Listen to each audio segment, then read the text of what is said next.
didn't talk about that. I saw that. The reason we had all that one thing we had to run is because we didn't have regular meetings. They ought to do MPO Dade County Commission meeting. Everybody's here on the west or the east. Except for your cities. Come early, can't figure out, we'd have to quorum with them or not. Oh, we would, yeah. Figured it's good. Use the staff time, the clerks here. Yeah, good size. Yeah, toughest nails. They like gave him shots here and there. This Saul's rough. No, he's tougher than me.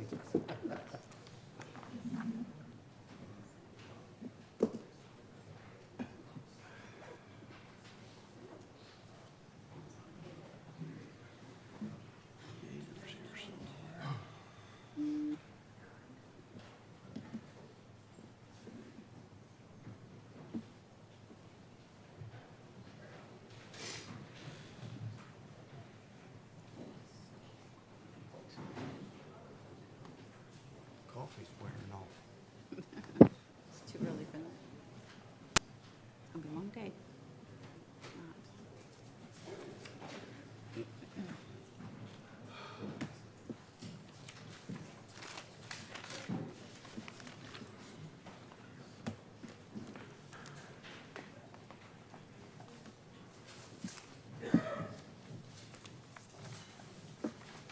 Boy, these are dirty.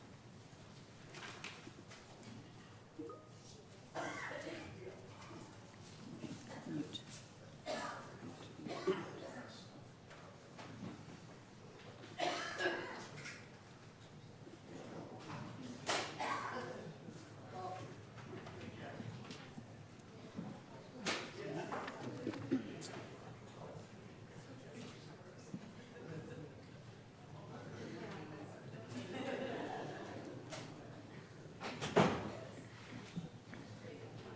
There she is. Pretty good. She got vertigo going on real bad. Very quiet. Had that happen not long ago, but it did last for just a few seconds. I don't know how you handle that all the time. How would you handle that if it was just constant? Oh, really? You go crazy. In my case, it wouldn't be very far.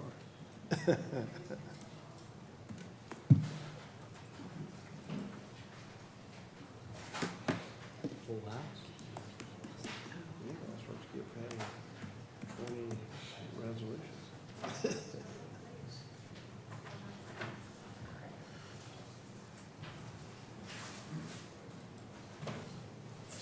Get your pen dropping.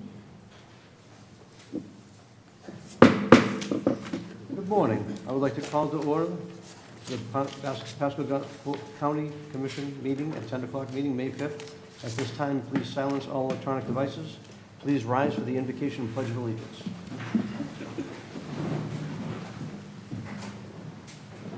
Good morning, Honorable Commission. Chaplain Anthony Scheib, Pasco County Fire Rescue. Let us pray. Almighty God, we come before you today with grateful hearts for the blessings of this community and the opportunity to serve the people of Pasco. We ask for your guidance upon this Board of County Commissioners. Grant them wisdom in every decision. We lift up those faithfully who serve in our community every day. Our county employees, civil servants, first responders, law enforcement, firefighters, and emergency personnel. Strengthen them, protect them, and give them courage to carry out their duties. Bless this meeting and our work today as we contribute to the strength and safety and future of Pasco County. Amen. Amen. I pledge allegiance to the flag of the United States of America and to the republic for which it stands, one nation, under God, indivisible, with liberty and justice for all. Madam Clerk, please call the roll. District 1, Commissioner Oakley. Here. District 2, Commissioner Waitman. Present. District 3, Commissioner Starkey. District 4, Commissioner Yeager. Here. District 5, Chairman Mariano. Here. And Commissioner Starkey is excused. Now is the time for public comment. Citizens are given an opportunity to comment on any current or future agenda item coming before the board and on any other business under the board's purview. Today's public comment will be handled as follows. First, we will take public comment from those who are here in person. Then we'll take public comment from those who are pre-registered for an online link and are currently on queue. We request when you address the board, comments are not directed personally at a commissioner or team member, but rather directed at the issues. This provides mutual respect between the board members and the public. After stating your name and address for the clerk, a 3-minute timer will be activated and a green light will be shown on the podium. After 2 minutes is up, a yellow light will indicate you have 1 minute left. When your time is up, a red light will be displayed. 3 beeps will sound and you should close your comments. Online participants will be disconnected automatically when their time is up. Madam Clerk, do we have anyone signed up for public comment? Mr. Chair, we have 6 individuals signed up for public comment. I will go ahead and read the first 3. We have Pasco Fire Captain Garfolo and Battalion Chief Rutson. And then we have Christy Zimmer, followed by Tom Smyrna.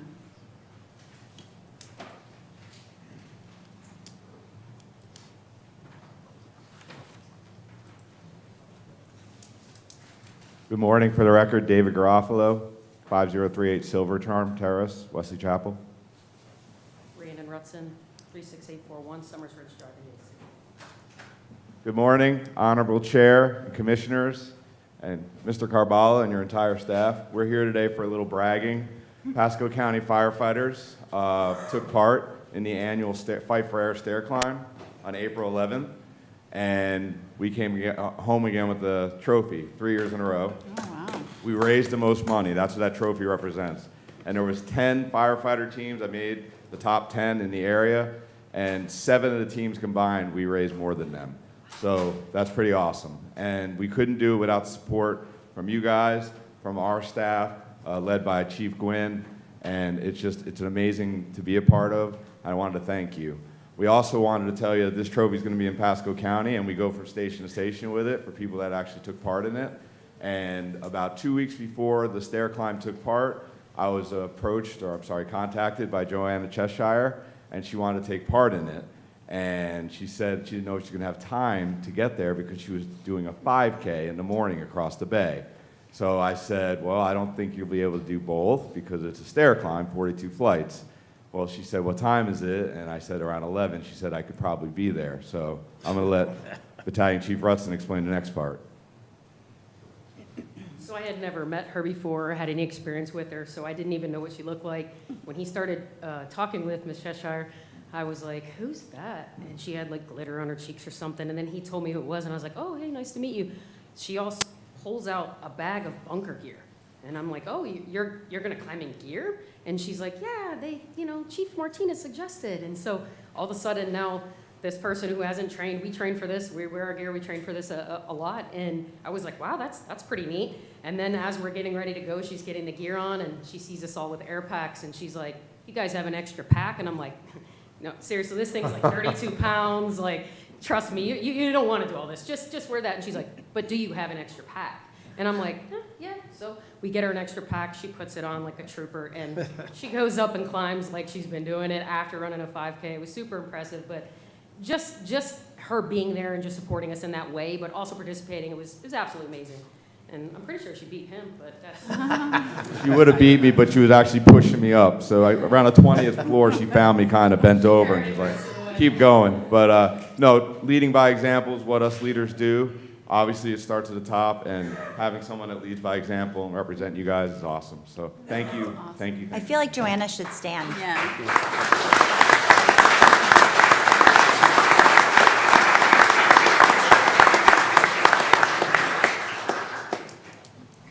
Christy Zimmer, and she's asked for 30 extra seconds, so I granted it. Okay. I'm here doing nice today. You're going to like me today. Christy Zimmer, 3615 Pinecone Court, Land O'Lakes, Florida. I am here to present Mr. Seth Waitman with a very special gift. Do we move to receive and Well, file? Okay. That's, I second.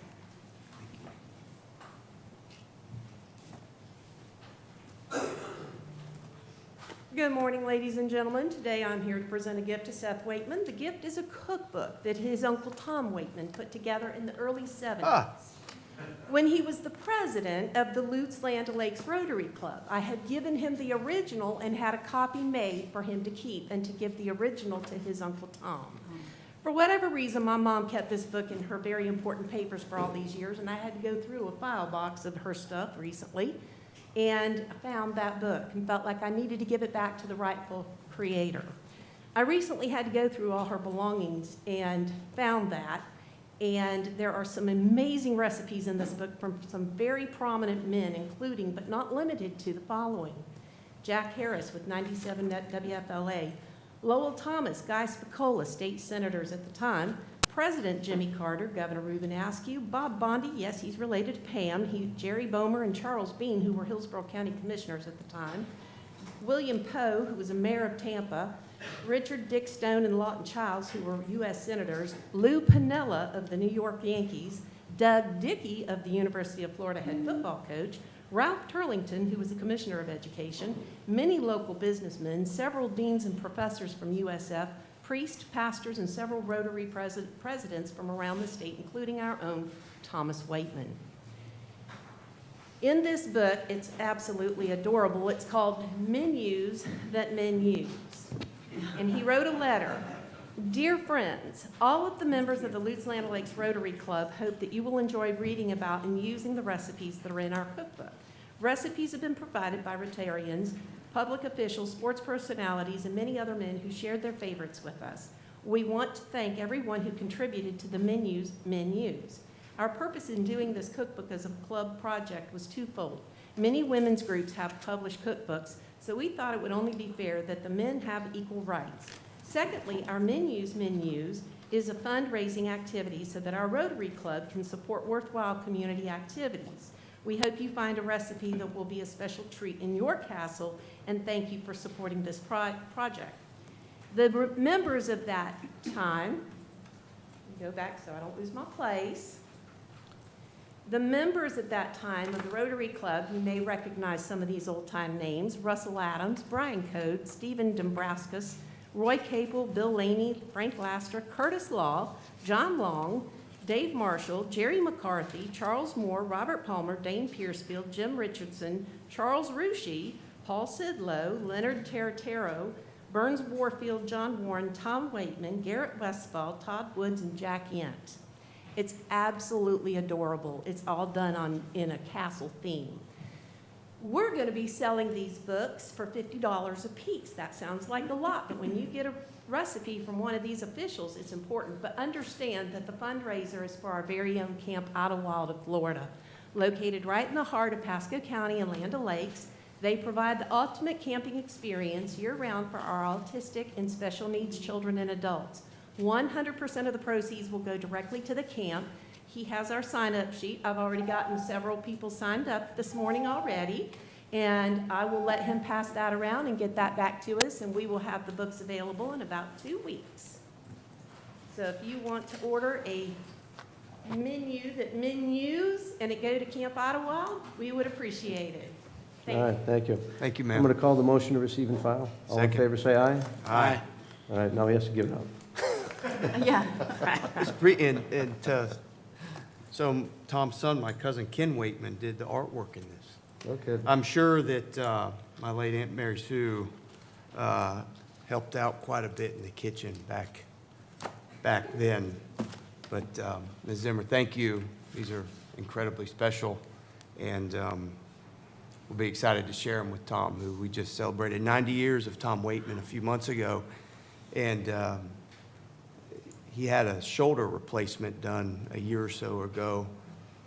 And on the campaign trail back 4 years ago, I didn't realize how many whippings he doled out to so many folks over the years. I guess that was his job as assistant principal, is doing disciplinary action. So I figured that's probably what led up to a shoulder replacement. Outside of that, he's doing pretty doggone good. So thank you for sharing this with us today. And tell him I said happy birthday and love from Mom. Yes.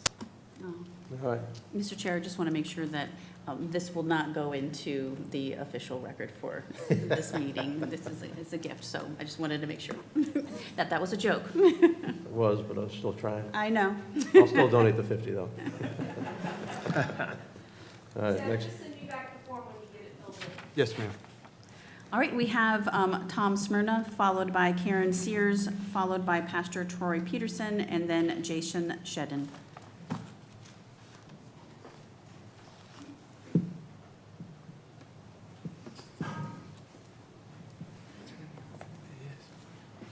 Morning, everybody.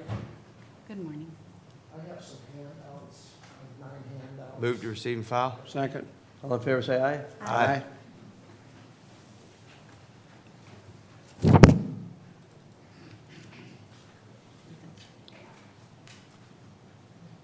Name and address. My name is Tom Smyers, 10315 Armadillo Court, Newport Richey, Florida.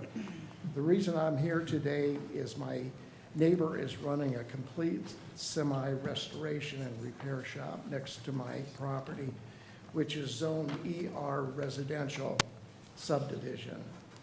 I've listened to semis coming in and out of an illegal driveway for the last 2 years. They were told not to use the illegal driveway by Mr. Miller from Pasco County right-of-way.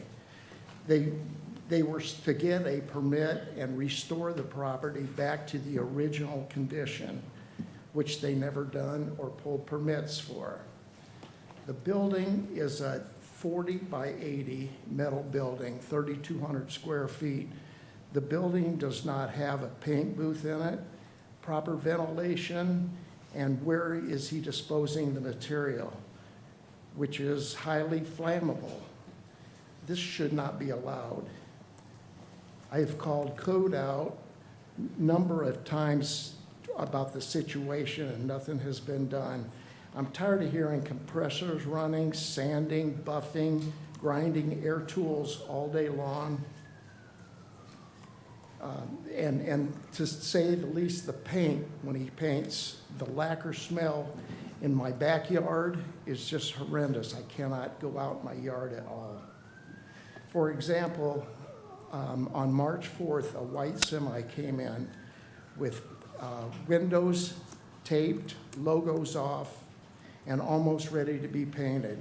They worked on it for 5 days straight. Then on the 9th of March, the truck came out, shiny, painted orange, which I have pictures of. Pictures of how this is not a business. Sometimes need to do what we need to do. The latest project appears to be a white vehicle, which possibly could be the county's, but I'm not sure. It's got a side light on it by the front door. I have a beautiful home and a piece of property that I want to be able to enjoy my retirement. If this is not enough information to open eyes, then I will be back at the next meeting with more documentation. Thank you.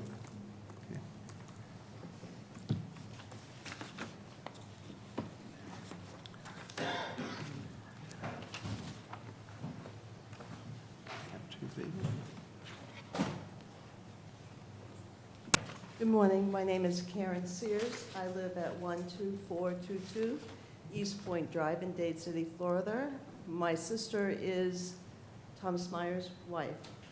So I have been to this property. I have visited several times. I was there on Easter of 2024 when there were vehicles.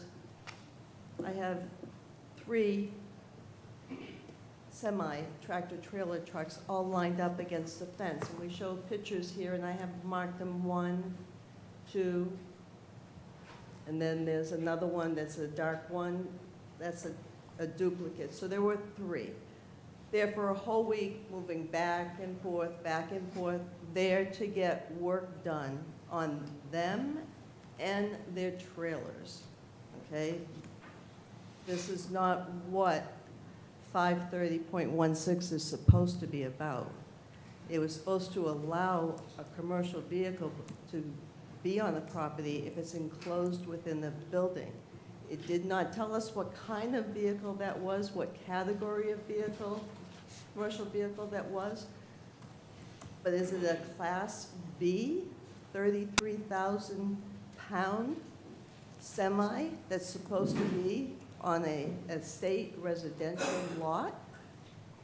Estate residential lots, as we all know, are for residents and small animals. It says within 509 code that it does not even allow you to have a rooster, okay? Hens only because roosters make noise. No dog pounds because dogs make noise. But yet we can have this going on. Okay, so let me give you a little sample of what this is.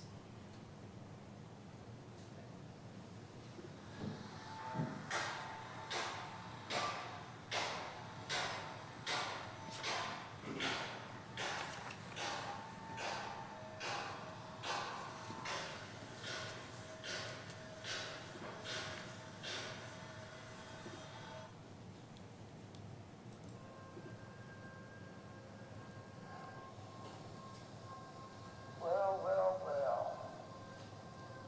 25 till 4. It's been going on all day. I can hear the whining in my house. An air compressor.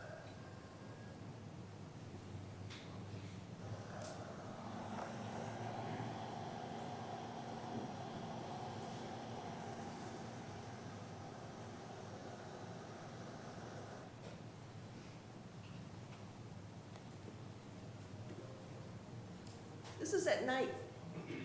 For those of you who can see, it's nighttime when this is being done. Okay. Can I just comment on that? Yes, Commissioner Yeager. Okay.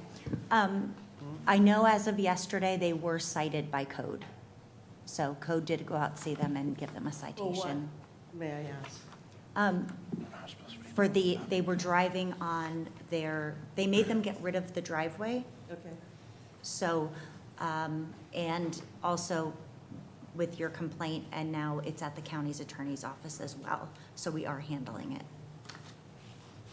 And if you would like to have somebody from code talk to you, David Allen and Chase. Yes, I would like Okay. that. Thank you. Yep, but there's an update at least for you. 3 minutes doesn't give me a very long time. Well, so with Chase Daniels and David Allen there, they're going to help out. But Thank you very Commissioner Yeager, I know you've been working hard on it. Yeah. It's been a difficult issue, but hopefully this will elevate it to the importance it needs to be. David, We have Pastor Troy Peterson, followed by Jason Shedden.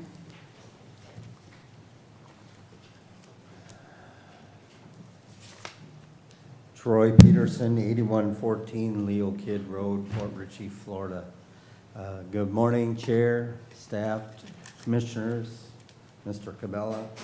I guess the first thing is some exciting news. Some of you may be aware that I was asked to launch Turning Point Faith Pasco, and that's kind of exciting.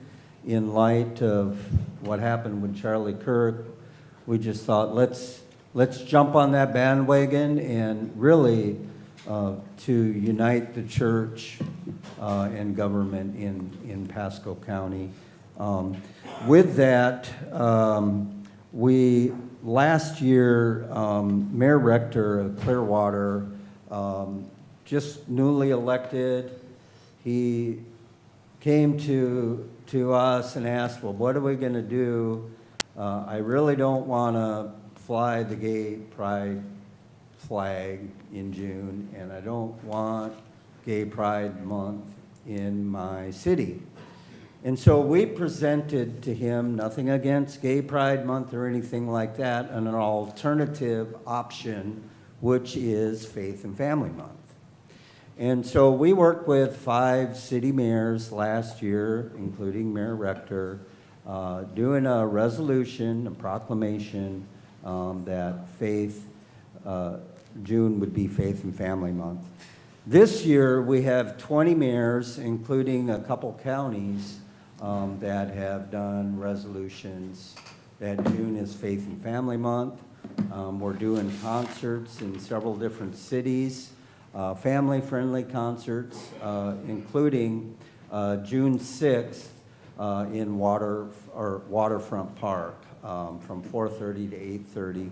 And so I just wanted to throw that out there. We'll have one more meeting that I can actually bring flyers.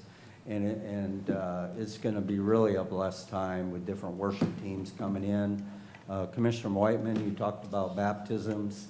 We are going to have the baptism tank set up, and just expect a good time of family and community there on June 6th in Waterfront Park. Lastly, some of you know that I've been on the board of the Continuum of Care with, you know, people used to come to me, about my homeless ministry, and I'm like, I don't have a homeless ministry. You know, homeless show up, and what are you going to do about it? But being on that board, I found that one of the biggest problems that we have with homeless here in Pasco County is affordable housing. That's why I believe the last I had heard, there are over 400 on the by name list. I believe I have an option for affordable housing that I'd like to talk with you all about. Thank you for your time. Thank you. Jason Shedden?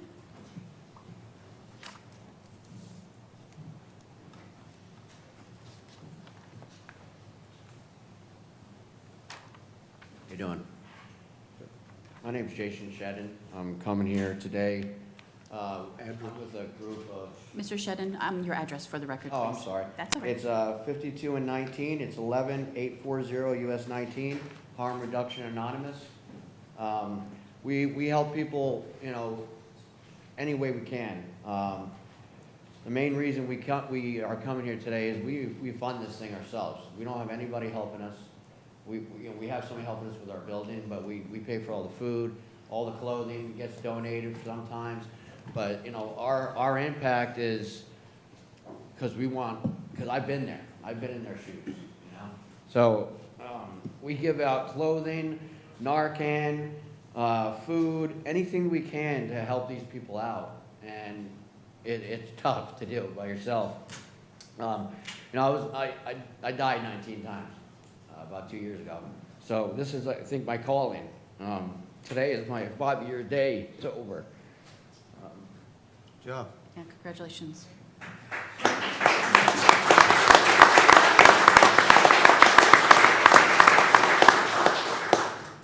I just think this is God's plan, and if there's any way you guys can help us. The sheriffs came on Thursday, 2 sheriffs came by and said, the overdose rate is down because of us. I've never heard any sheriff say anything like that before. I kind of came here on the whim. I didn't even know this thing started until 8 o'clock this morning, and the fact that I'm here on the day that I'm 5 years sober, I just think it has a lot to do with everything. But I appreciate your time. That's all I got. Thank you. Good luck. Mr. Chair, that is all that I have signed up on the sheet. All right, is anyone online? No one's online. Okay. Anyone else here that would like to address the board under public comment? Okay, we'll close public comment. We'll go to resolutions, RS1. If you are here for National Historic Preservation Month, please step up to the podium. Hi, David Engel, Planning and Economic Development Director. I'm here to accept a resolution from the board because this is National Historic Preservation Month, and they wanted the oldest living fossil to be up here today. And I take pause. We're entering into the 250th anniversary of our great country, and it's certainly timely to also celebrate the wonderful historic history of Pasco County. We take Pasco County's historic preservation and preservation of archaeological structures and places very seriously. Doreen Roy is our historic preservation planner. Doreen has done a great job in doing an inventory of our historic sites and structures, and we do maintain a proactive preservation strategy to preserve the cherished history of Pasco County. And it's really nice that we're here in the historic courthouse today, and we have historic structures and places from one side of the county to the other. Give you an example of the history of the county. Trilby, 100 years ago, was the largest city in Pasco County. It was blessed by commerce, stimulated from our agricultural tradition. We had the Cummer Mill in Lakuchi, which is one of the oldest cypress mills in the country. We had a very prosperity-driven area there. And coming on the west side, we have the Baker House, which is located on Loop Road. It was built in 1882. It's on the historic registry, and it's a very interesting structure because it highlights Florida cracker architecture. And in 1980, when they built Centennial Park, when the county did, they preserved the location of this historic structure. And in 1989, the county had it restored and preserved. So we have a breadth of wonderful opportunities to preserve our history and our heritage, and also to celebrate what we've already done. Today, in support of this month, we have Dade City's representative, City of Newport Richey, Town of St. Leo, San Antonio, City of Zephyr Hills. We have two guest archaeologists from the Florida Public Archaeology Network. Morgan Dean from the County Attorney's Office was very helpful, and our facilities management team and planning staff. So thank you very much for sponsoring this month, and thank you, Mr. Oakley, for bringing this forward. I think there's a reason why they chose me to present this. So the fact of it is, I've been here 8 decades. I was a young man living with grandparents because my mother passed away when I was 10, and they lived in Lakuchi, and that plant closed down 66 years ago. I happened to be there at the time. So the community, like you said in the beginning, David, was one of the oldest communities and largest in the county of Pasco County, and a lot of history there. I was able to see a lot of that history, and cypress houses they'd throw, I don't know if you ever price Pecky cypress, but if you ever price it, it's very, very expensive. Back in the day when they were making that, back in those early days, the fact of it is, it was $5 a truckload. So Mr. Larkin, which lived here in the community, would go with truckloads and build rental houses all throughout Lakuchi. Some of them are still standing. And those historic housing that they were doing back then were made out of that Pecky cypress that had holes in it. So they had a way to make it right. So, but very good homes. You know, I even have a picture down in my office. I should have brought that up today, but of me when I was about 3 or 4 years old, standing in front of my grandparents' house that was made out of cypress. So, yeah, it's very much needed that we take care of our history, because historic courthouse, you cannot imagine how beautiful this building is and how many people that we have, because my office is here and Mr. Waitman's office is also here. The fact of it is, we welcome people in here just to see this courthouse, because it is a very beautiful landmark here in the city of Dade City. And talking about history, the east side of Pasco County has all the cities located within District 1. So it's kind of strange when we have our meeting with cities and county, they're all my cities. So I appreciate all the citizens all over Pasco County, for they do so much to preserve what we have and the way of life we've had in the past. I know there's a lot of growth and all going on, but yes, we struggle to keep things going the right direction, and also keeping things preserved for the future. Okay. I'll come join your down. fellow fossil. We need a motion. Do you want, Oh, we need a motion. do you want to read it? You got a motion? Let's read it. Oh, yeah, Would maybe you like go for ahead me and to do read that. it? All right. Resolution number All out of whack.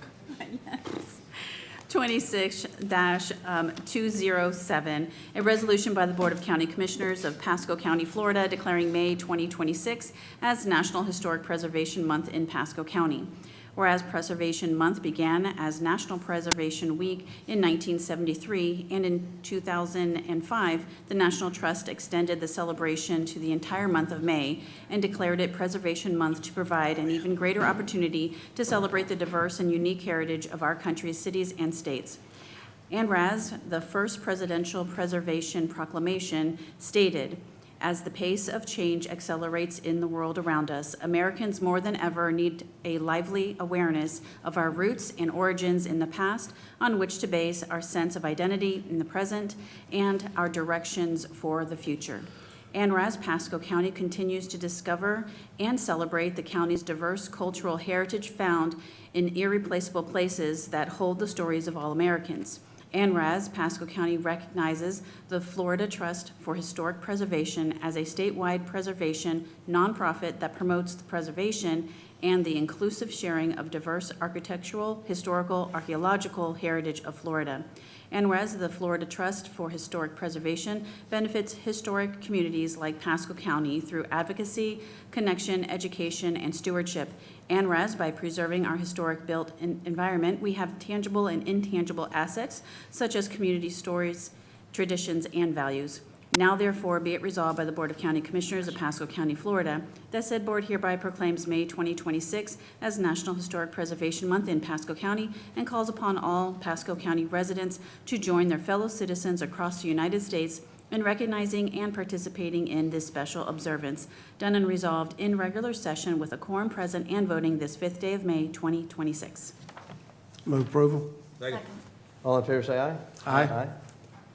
I don't need to go back through everything I've already said since I said it a little early, so, but it is great to live in Pasco County, and there's really a great way of life here in Pasco that we have that a lot of people want, and I think that's why you see a lot of people coming here, because they want to have the same type of life that we all have. And we try to do our best to keep it as rural as possible, but with all the demands that are out there. But I'll come down, we'll take a picture, and then go from there. Okay. The rest of you want to stand up there, I guess, because we got quite a few.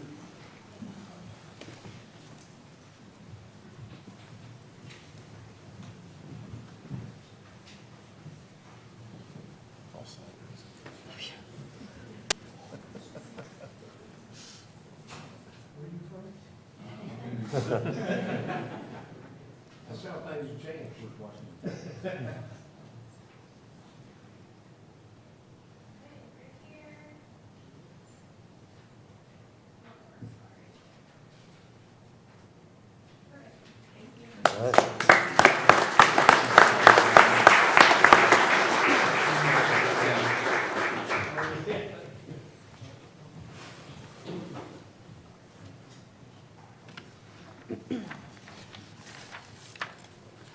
And now we'll go to RS2.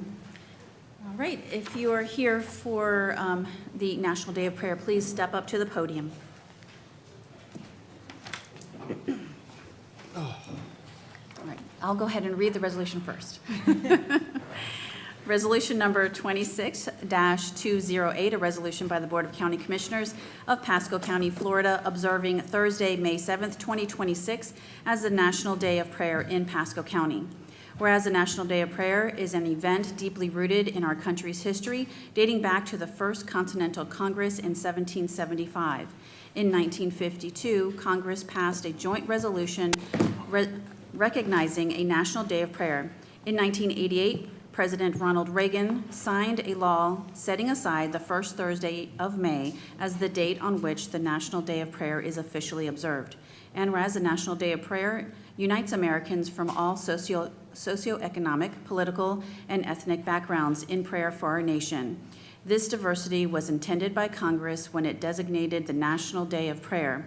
Not that every faith and creed would be homogenized, but that all who sought to pray for this nation would be recognized to do so in any manner deemed appropriate. And whereas during this important time in our nation's history, we continue to give thanks and pray for the brave members of our armed forces who are defending our freedoms and their families. We humbly ask God for their protection, for the recovery of the wounded, and for the peace throughout the world which we all seek. And whereas on Thursday, May 7th, 2026, Americans will unite all over the country to pray for our nation, state, and local communities, giving thanks for the many blessings we have received and asking for protection and blessings upon our nation and our nation's leaders. Now therefore be it resolved by the Board of County Commissioners of Pasco County, Florida, that said board hereby observes Thursday, May 7th, 2026 as the National Day of Prayer and encourages all citizens to join in observing this day with appropriate programs, ceremonies, and activities. Done and resolved in regular session with a quorum present and voting this 5th day of May 2026. Move approval. Second. All in favor, say aye. Aye. Commissioner Whitman? Yes, well, I'd be remiss if this shouldn't be a shared resolution from Chair Mariano, and I guess I beat him in getting it on the record, but, so this Thursday morning, we'll be having National Day of Prayer here at 7:30 at the Historic Courthouse. We'll be celebrating 75 years of celebrating National Day of Prayer here. And Commissioner Mariano will be hosting it at noon. Noon, yes. Noontime at the West Pasco Government Center in the front there. There's better parking on the west side, but we have better atmosphere on the east side. Not that there's a competition ever, but no, it's just be a beautiful morning to have fellowship and have everybody come out and with faith and fellowship, and you know, just a nice morning to keep us all grounded, and look forward to all those who come out and pray with us and show our Father how much we appreciate him for all that he does in our lives. So, Pastor Troy or whoever. Good morning, Honorable Commission. Again, Anthony Shipe, Chaplain for Pasco County Fire Rescue. We welcome everyone to this meeting of the County Commissioners today.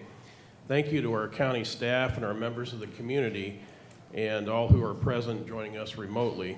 We gather to conduct important work serving Pasco County, work that affects families, businesses, and future of our community. We recognize that public service is both a responsibility and a privilege, and we are committed to carrying out all these duties with integrity, transparency, and respect for all. We pause to recognize that something has long been a past of a fabric of our nation, so an opportunity to reflect, to give thanks, and seek wisdom beyond ourselves.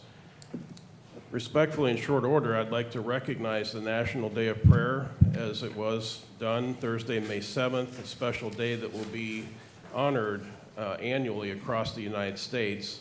And it's a moment to reflect on the values that guide us, to seek wisdom in our leadership, and to ask strength for times and challenging situations. Today, I'd like to present our 5 commissioners with a challenge coin. It's a prayer coin on your honor to serve Pasco County. We're thankful for your service and giving us the opportunity to serve you and our community and our firefighters and police departments. So let me take that opportunity to present these to you.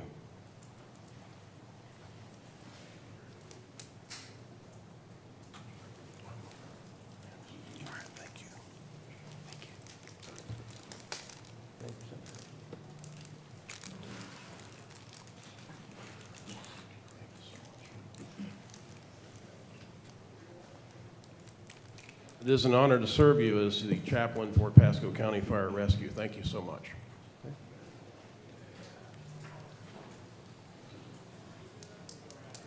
I noticed that coin was the full armor of God. How important is it to understand that our wrestle is not against flesh and blood, but spiritual wickedness in the heavenly places? Therefore, place on the full armor of God, the breastplate of his righteousness, the sword of the Spirit, which is the word of God. And I like to pull out the sword a lot, which is the word of God. And what I noticed is there are many governing bodies, local, state, and federal, that are actually united in the United States of America with this very flyer right here, praying specific scriptures for church, family, education, business, workplace, military, government, arts, and entertainment. That's what we'll be doing on the west side. Commissioners over on the east side, since you guys are starting at 7:30, you can come on over to the west side and join us. We'd be honored if you could be there. And maybe I ought to come over here. I think that's a good idea. I'm gonna try to do that if I can. With this National Day of Prayer that so many governing bodies are going to be praying on Thursday, it starts out, now this being the 75th anniversary, as Commissioner Whiteman said, there's this prayer on the back that just really kind of impacted me. For 250 years, you, God, have guarded and guided America in wisdom, in grace, mercy, and love. We praise and thank you for your founding fathers, for all who sought you in fervent prayer throughout history and answered your call to defend justice and freedom, to protect, to serve, to preach and to teach, innovate, communicate, learn, workmanship, and establish our laws. Is that powerful or what? It's God who speaks to us to establish laws in the land. Isn't that so true? May your kingdom come and your will be done in our lives, in our families, in the church, in education, business, military, government, arts, and entertainment. As it is in heaven, we prayerfully commit to glorify God among the nations, seeking him in all generations. Right down on the bottom it says, in Jesus' name, amen. In Jesus' name. Now for several years, I came in here and said the only way to the Father is through the Son, in Jesus' name. There is no other name. Pastor Troy, we need to go. We got a bunch of resolutions we've got to finish. Okay, Let's do it. but I would encourage to get back to praying in Jesus' name. Amen? Amen. You come down, Chair? Sure.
There's 3.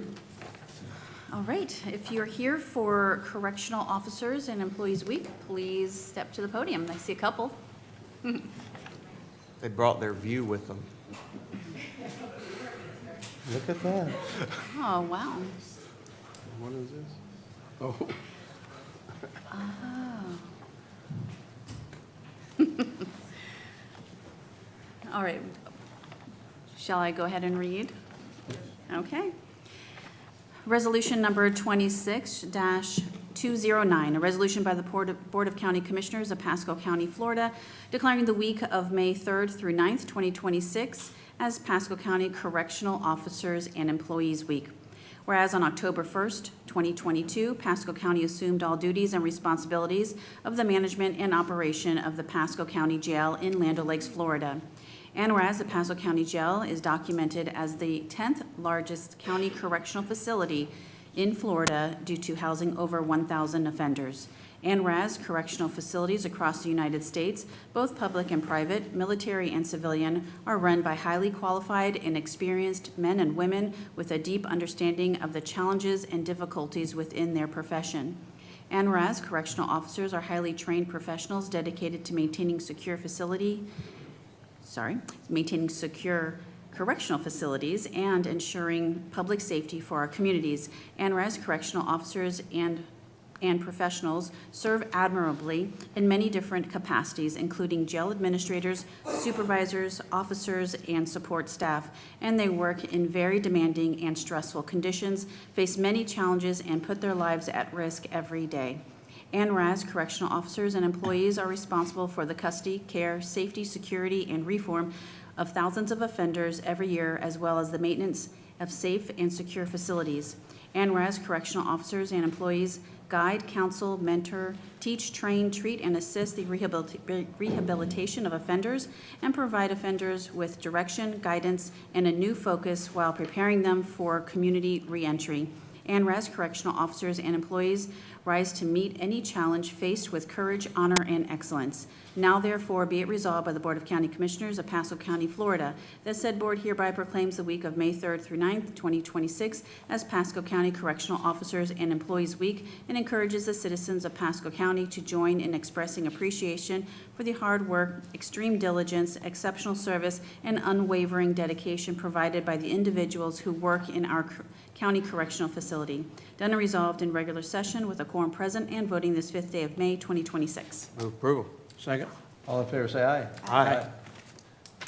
Well, Chief Jenkins and your team, you know, it's been, what, 3.5 years now since the transition, and talk about overcoming so many challenges for you and your team as we embarked on essentially creating an entire new branch of government and services in a department for the Pasco County Board of County Commissioners. And it's oftentimes that your crew is overshadowed by the Sheriff's Department. But know that you're not forgotten about. We appreciate your work. We understand that when you become a corrections officer that you're dealing with someone who has really hit a low point in their lives. And you all have a calling and to do this duty, and you're there to protect them, protect one another, protect those folks from themselves and our community. And so you really are doing humane work for the folks that are in your care and that this county is responsible for.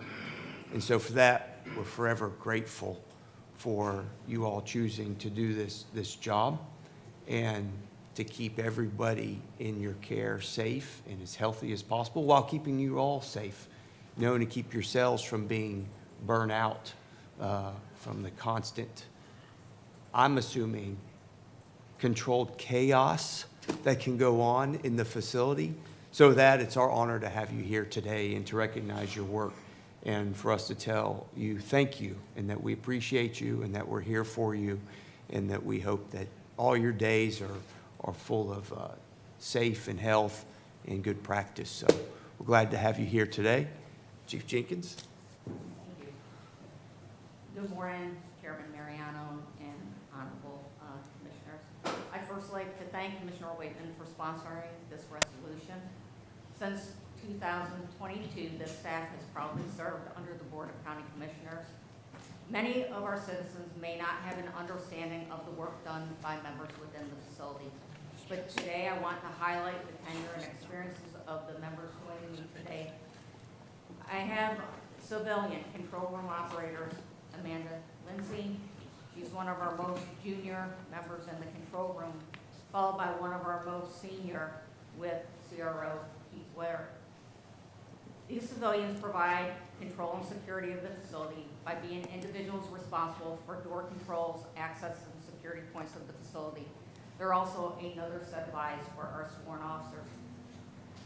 Officer Harden has 6 months on the job. Officer Tidwell with a year. Corporal Lindsay, 7 years, and Sergeant Clonaritas, 17 years, all worked within inmate housing. Officer Shane Banner has 9 years working within our classification section. He's responsible for classifying inmates in the appropriate spots within the facility, ensuring their safety.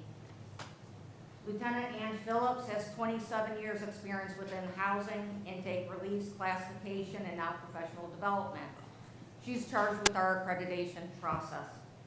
Last week, we underwent our Florida Model Jail Standards Inspection, which looked at our entire operations to include inmate programs, intake, release, inmate housing, religion, food service, and these inspectors noted 0 violations within our facility.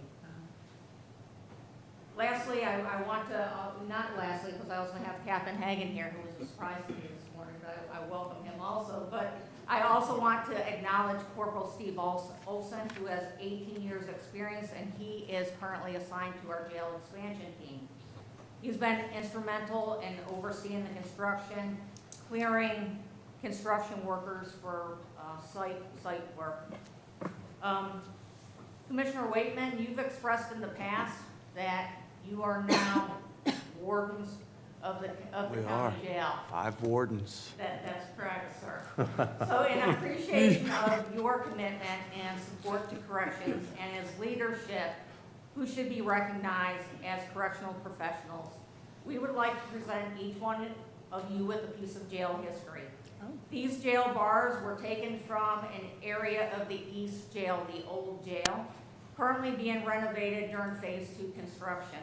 We felt it well suited to provide each commissioner with this memento in addition to the Corrections Challenge coin, provided only to the members who went through the transition with us. On this coin, you will see Pasco County Corrections was established in October 1, 2022. In addition, Corporal Olson created these, as they're removing items from the jail, we decided to put some of them to good use, but you'll also see they will have the thin gray line, which supports correctional officers and correctional employees. So we'd like to present these to you and look forward to getting our photograph taken with you. But thank you, County Administration, and thank you, Board, for supporting County Jail. Thank you, Chief. And it's important to note, and I missed this in my opening remarks, but since the county's taken over the jail, we've exceeded the model standards for jailing, correct? Every year? So you guys are exceeding baseline standards, if you want to Yes, sir. share. We're exceeding baseline standards, and we are also accredited by the Florida Correctional Association. Yeah. Mr. Cabal? You're junior warden under us. So again, Chief, I want to thank you and the team for everything that you do. I know I've been to the facility several times, respect exactly the hard work that goes into it. You often talk, Commissioner Waitman mentioned it, that this is a calling, and I see that it's evident. It's evident in the familial relationship that you have with the team, and that you guys are all in when it comes to doing the hard job that you are asked to do. It's been a pleasure. Our anniversaries are the same day, actually. So coming, having you in the family has been an amazing experience. And it's just been great to watch this grow. Look at the culture that you've established within the facility and with your team, and how it just mirrors and merges so perfectly in what we do here at the county. So can't thank you enough for the hard work that you guys do. Both on sworn and civilian, you knock it out of the park every single day. So thank you for that. All right, come down. Take our pictures. We want to hold these up? I think you should hold them like this. That's what, and have us duck, right? I don't like the reference to that. Should we duck into them like this? I'm going to stand to the side of mine. I'm sure the county attorney wants to do a picture of you. County attorneys, excuse me. You don't want to fix it.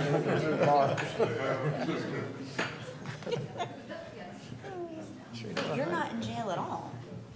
Here, let's get you a window there. Oh, yeah. This will be. Yeah, you want me to pull that here? It's heavy, huh? It is.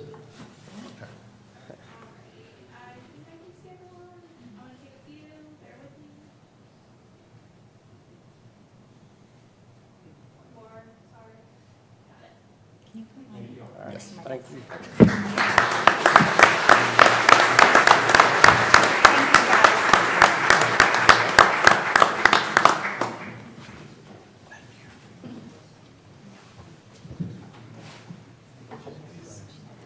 Do you want to take this?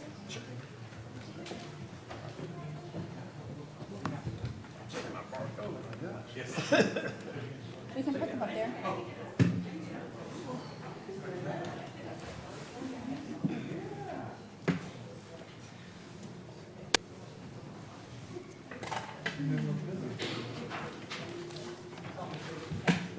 Thank you all for your service. We'll go RS4. Okay. If you are here for Apraxia Awareness Day, please step forward to the podium. You can also step forward to the podium, please. Yes. Can I begin? I was going to read the resolution first. Yes, I procured this resolution on behalf of my daughter. Hold on 1 second. She's going to read the resolution. Oh, sure, yes.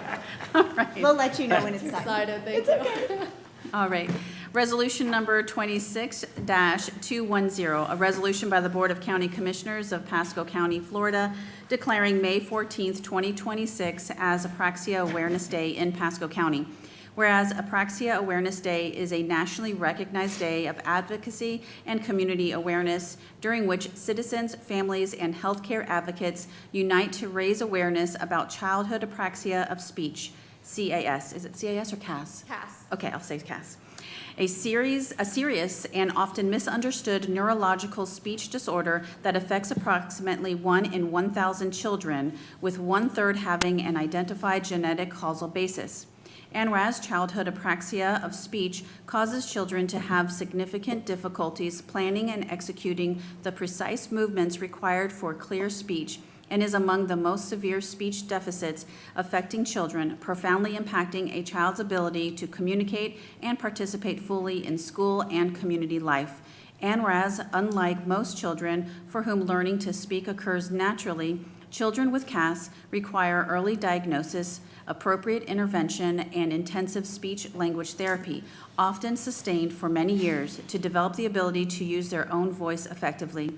And whereas without timely and appropriate speech therapy intervention, children with childhood apraxia of speech face not only severely diminished communication abilities, but are also at significantly elevated risk for secondary impacts, including difficulties in reading, writing, spelling, and academic performance broadly. And whereas these primary and secondary impacts of if unaddressed, can limit a child's future independence, restrict employment opportunities, and challenge their ability to become fully contributing members of the community. And whereas public awareness about childhood apraxia of speech is essential so that families affected by this disorder and those who support them can access the services, funding, and advocacy necessary to provide these children with the opportunities they deserve. And whereas Apraxia Kids is the nation's leading nonprofit organization exclusively dedicated to childhood apraxia of speech and works to strengthen the support system surrounding affected children and serves families and professionals in Pasco County. And whereas Pasco County is home to children living with childhood apraxia of speech, and the Pasco County Board of County Commissioners sends their appreciation to the dedicated families, therapists, and advocates who tirelessly champion their right to be heard. Now therefore, be it resolved by the Board of County Commissioners of Pasco County, Florida, that said board hereby proclaims May 14th, 2026 as Apraxia Awareness Day in Pasco County and encourages all citizens, schools, healthcare providers, community organizations, and businesses of Pasco County to increase awareness and understanding of childhood apraxia of speech. Done and resolved in regular session with a quorum present and voting this 5th day of May, 2026. I procured this resolution. Hold on, ma'am. Oh, sorry, more. We'll approve it now. Need a motion? Move to approve. Second. All in favor, say aye. I Go appreciate your ahead. patience. First proclamation, guys. Ready? All right, round 3. I procured this resolution on behalf of my daughter and the families of Pasco County affected by childhood apraxia of speech. Thank you to Pasco County for recognizing Apraxia Awareness Day. My name is Isabella Boggs. Both my daughter and I have childhood apraxia of speech, and I am a legal advocacy volunteer for Apraxia Kids. My great-grandma Ann, my grandma Quinn, my grandpa Fu, and my grandmother Burl always used their skills and voices to advocate for their family, their community, and for anyone who needed it. When I was little, my Grandma Burl, who helped raise me, would sit with me patiently talking about cherry hand pies, textiles, cats, rainbows, books, and roses. She would incorporate anything that I loved to help me practice the mouth movements that didn't come as easily. She put me at a typewriter as I became a teenager and urged me to write poetry, giving me another way to find my voice. She inspired me to use mine the same way she used hers. My daughter is the reason I do, and every word she speaks is pure gold. Every child with apraxia deserves someone who will be their voice until they can find their own. Thank you. Thank you. Commissioner Yeager. Yep. I'd just like to make a comment. Go ahead, you guys can go to the podium.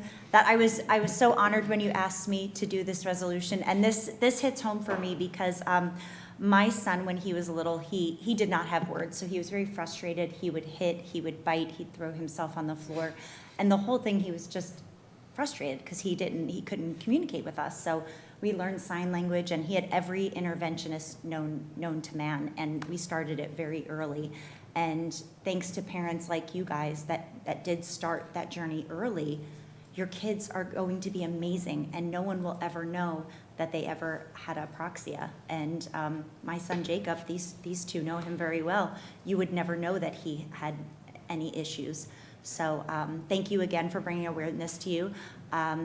This next few, I'm very excited to have. This is Jackson and his moms, Jen and Jenny, sorry, and they want to tell you a little bit about Jackson's journey, and then we also get to hear Jackson when he was little. We have a recording, so I'll leave it to you guys. Today, we support a resolution recognizing Apraxia Awareness Day, a cause that is deeply personal to our family. Our child Jackson was diagnosed with apraxia in 2016. At the time, we didn't fully understand the road ahead, only that communication, something many take for granted, would be one of his greatest challenges. It took years of therapy, patience, and relentless practice for him to find his voice. As parents, we adapted along with him. We taught him simple signs so that he could express his needs, and we learned to understand him in ways others couldn't, through his inflection, through vowel sounds, and through the determination in his eyes when he was trying so hard to be heard.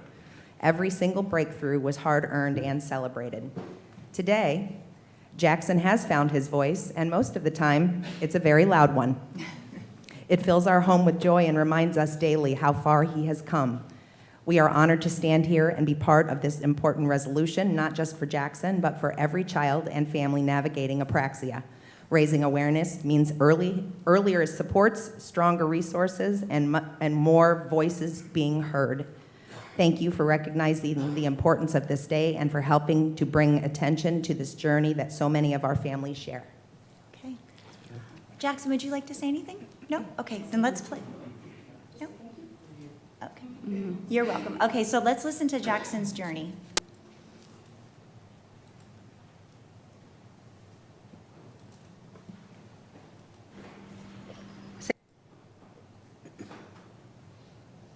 Say hi. Hi. My name is Jackson. My Say thank you, everybody,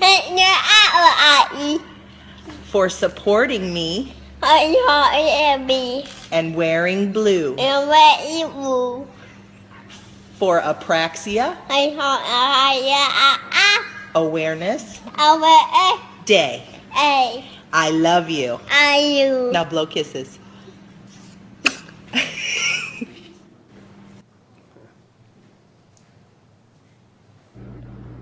Say hi. Hi. My name is Jackson. My name is Jackson. Thank you, everybody, Thank you, everybody, for supporting me for supporting me. and wearing blue And wearing blue for Apraxia for Apraxia Awareness Awareness Day. Day. I love you. I love you. Now blow Bye-bye. kisses. Now blow kisses. Bye-bye. I don't know about you guys, but I have goosebumps all over my body. So to parents out there who are listening, early intervention is key. And Jen, So I just want to give a little bit of context to that video. Every year on Apraxia Awareness Day, May 14th, I took a video over the course of 4 years as Pasco County Schools recognized Jackson, and everybody wore blue, and it was a big push, even back then when he was that little. And so every year for 4 years, I documented his journey. We documented his journey saying the same message. And it has just exploded. Pasco County Schools has used it. You guys have now used it. All Children's, Johns Hopkins has used it. Like, it is just amazing to see. And the awareness that this very sharply dressed young man is, you know, bringing for everybody is just, we can't thank you enough. all right, let's get a picture.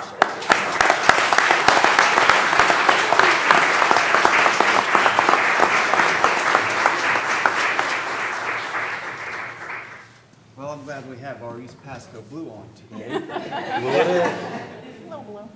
They got below, they didn't get the message, that's all right. Rather be lucky than good.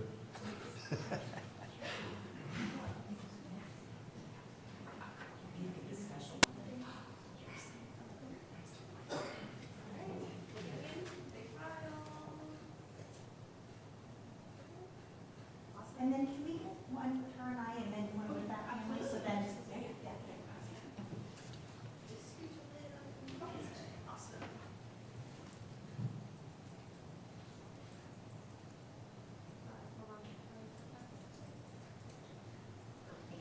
All right, you guys want to come up?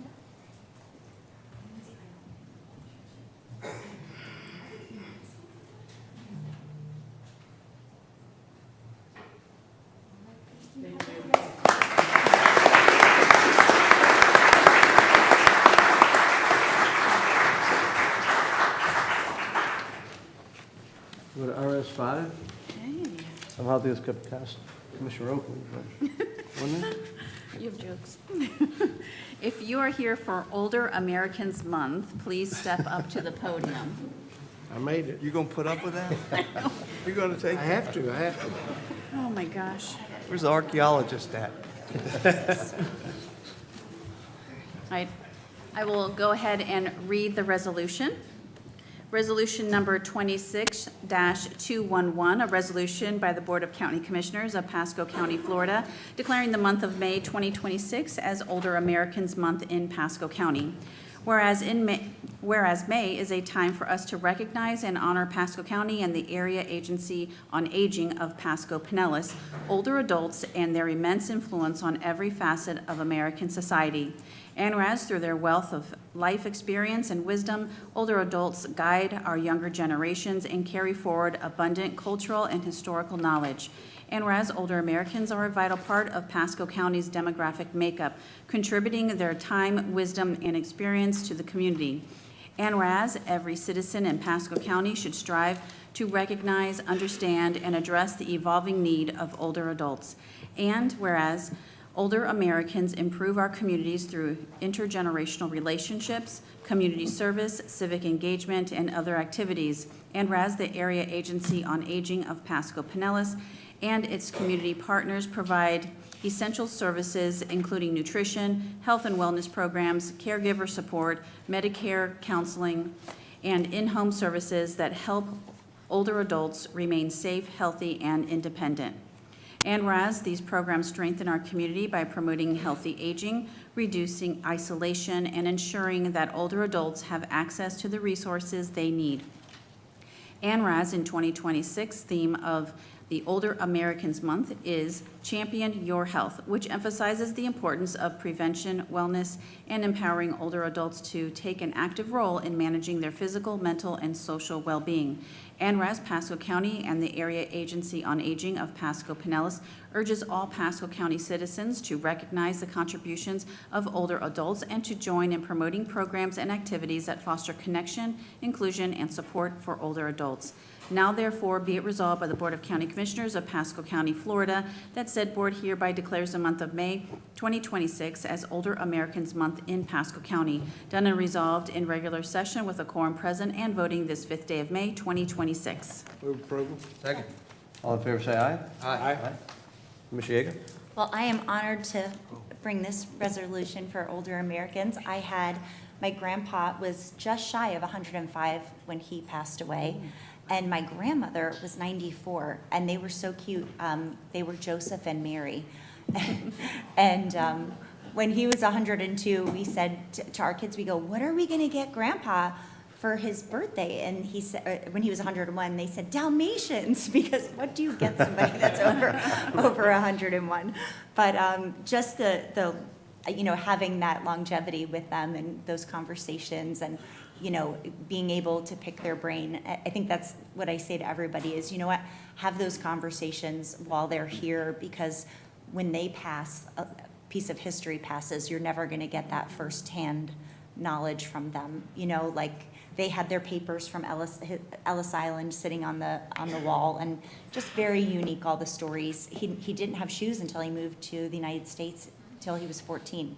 So just, all these little things that I learned. But very thankful, and also I serve on the Board of Area of Aging, so I wouldn't have missed this resolution for anything.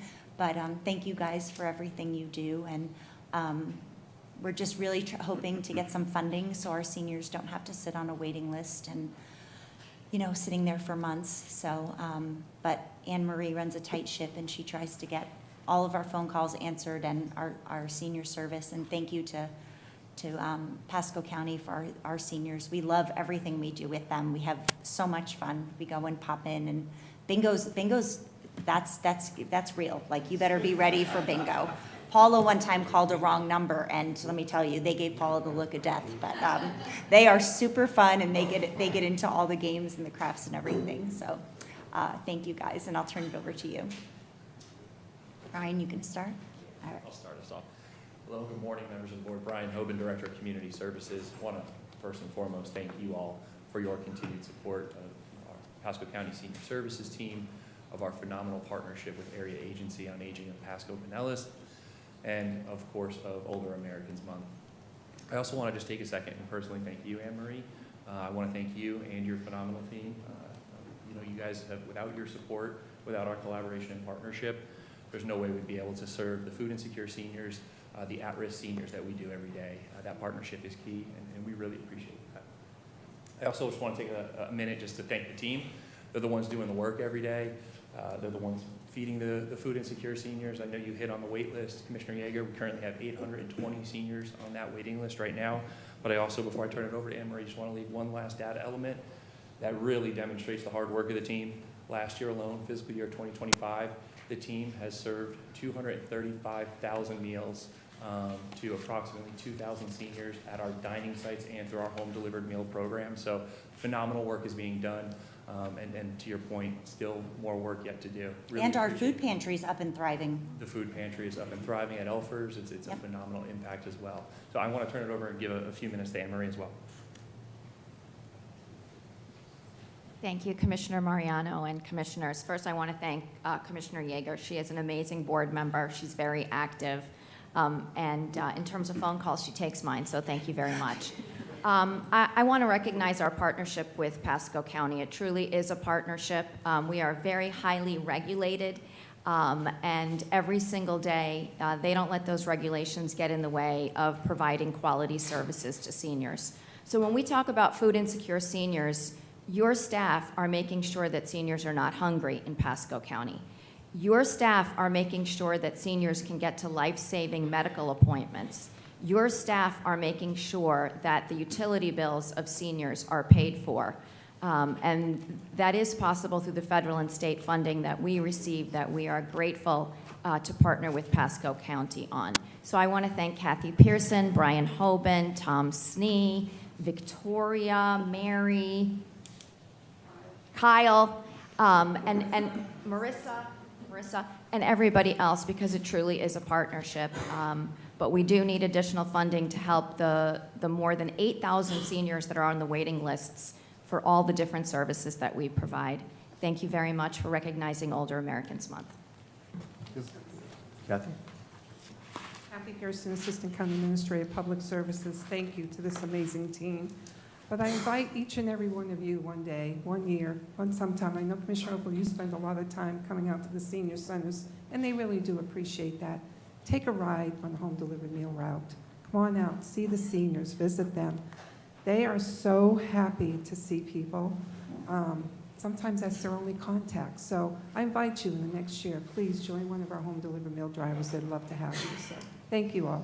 Just one more comment. Your Halloween party is a blast.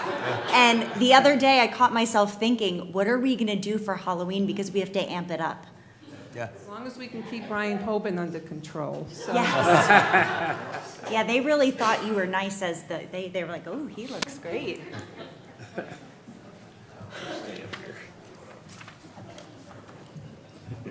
Brian, stand right over there. Brian, you're on stand on I want him to feel the pain. Hey, you're big, dude. Oh, yeah, Do the whatever pain a you little want. bit. Yeah, that's right. You're the biggest guy in the room. Do as you.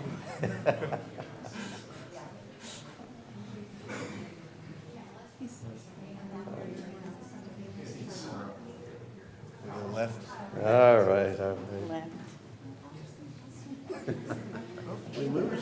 the only one that can stand behind and still see.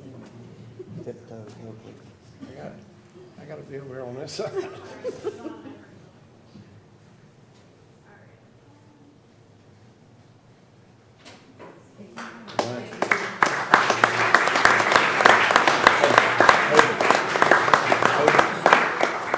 What tomorrow's breakfast?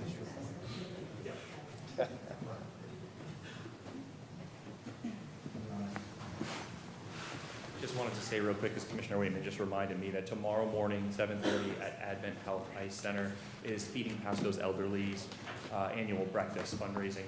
They're a phenomenal partner, and the money that they raise goes to helping, again, food insecure seniors, right directly through Pasco County Senior Services. So thank you for that reminder, Commissioner. Thank you. And RS6. If you're here for Travel and Tourism Week, please step up to the podium. Oh, he's in town. He's here. What are we on? I'll go ahead and read the resolution. Resolution number 26-212, a resolution by the Board of County Commissioners of Pasco County, Florida, declaring the week of May 3rd through the 9th, 2026 as Travel and Tourism Week in Pasco County. Whereas National Travel and Tourism Week, established by the Congressional Resolution in 1983, is an annual nationwide observance held each May to recognize the essential role that travel plays in strengthening the U.S. economy, supporting businesses, and enhancing the quality of life for residents and visitors. And whereas tourism in is Florida's top economic driver, awareness of the tourism industry's integral role in Florida's economy success will encourage promotion of tourism activities and continue to increase the number of visitors to the state of Florida and to Pasco County. And whereas Florida Sports Coast, Pasco County's destination management organization, works hard year-round with industry partners to promote great reasons for visitors to come to Pasco County for sports, leisure, and business activities. And whereas tourism contributes to the success of all industries, including manufacturing, agricultural, defense, healthcare, and more, by driving sales growth, innovation, education, and operations that power our economy, our nation, our state, and Pasco County. And whereas in fiscal year 2025, visitors to Pasco County had an economic impact of $1.12 billion, an increase of 14.1% over fiscal year 2024, including over $765 million in direct spending by approximately 1.5 million visitors. Visitors spending in 2025 saved Pasco County household $418 in state and local taxes.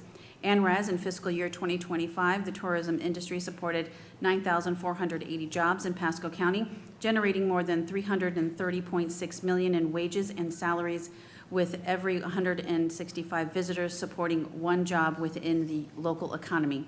And whereas travel is an essential industry, and we must continue to communicate that growing tourism leads to economic growth, benefits businesses, fosters mutual understanding, and connects the nation. And whereas on May 14th, 2026, Florida Sports Coast will celebrate National Travel and Tourism Week by hosting their 6th annual tourism banquet and awards. honoring individuals and organizations that demonstrate exceptional leadership within Pasco County's tourism industry. Now therefore be it resolved by the Board of County Commissioners of Pasco County, Florida, that said board hereby proclaims May 3rd through the 9th, 2026 as Travel and Tourism Week in Pasco County and urges all Pasco County residents to recognize the importance of this vital industry to our area. Done and resolved in regular session with a quorum present and voting this 5th day of May, 2026. Move approval. Second. All in favor, say aye. Aye. Very good. And Christina Cardone, I see you in the back. You come up here too.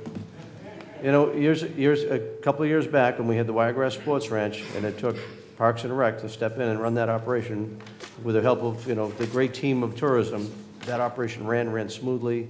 And I will tell you that we are working on a parking garage to make that thing even more effective for down the road. So thank you, Mr. Carbella, for helping keeping that thing moving. But there's some great things coming.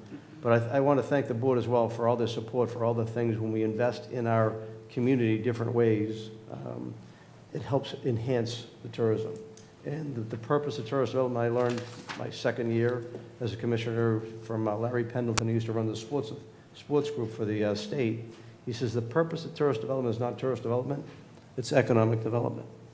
And you guys are radiating that. We're creating heads and beds, which is the primary obligation. So what you're doing is great.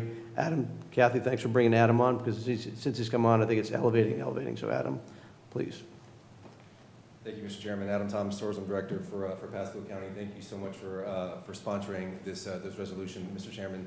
Thank you so much for all your support, fellow commissioners. I do want to recognize our vice chair here for the Tourist Development Council, Councilman Burgess, and my team behind me. I mean, I'm just one person that gets to work side by side with some great individuals in a great industry. But the National Travel and Tourism Week isn't just a celebration.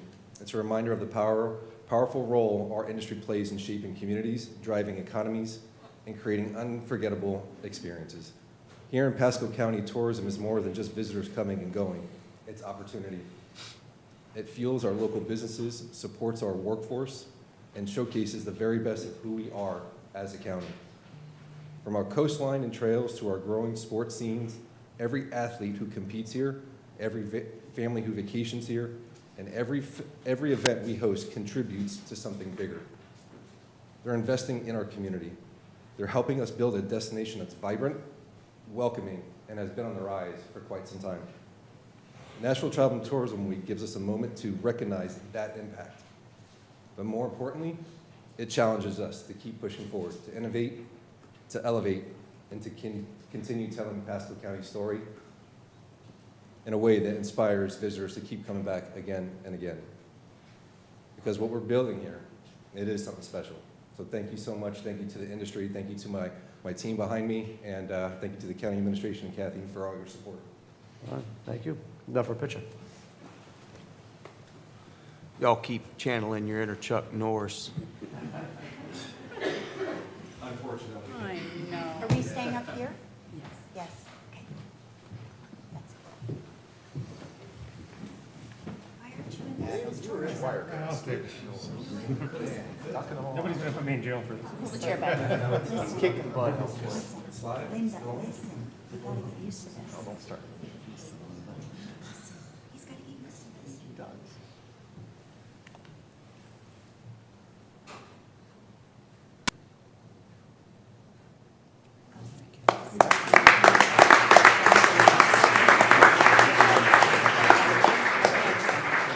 Okay, I'll remember that.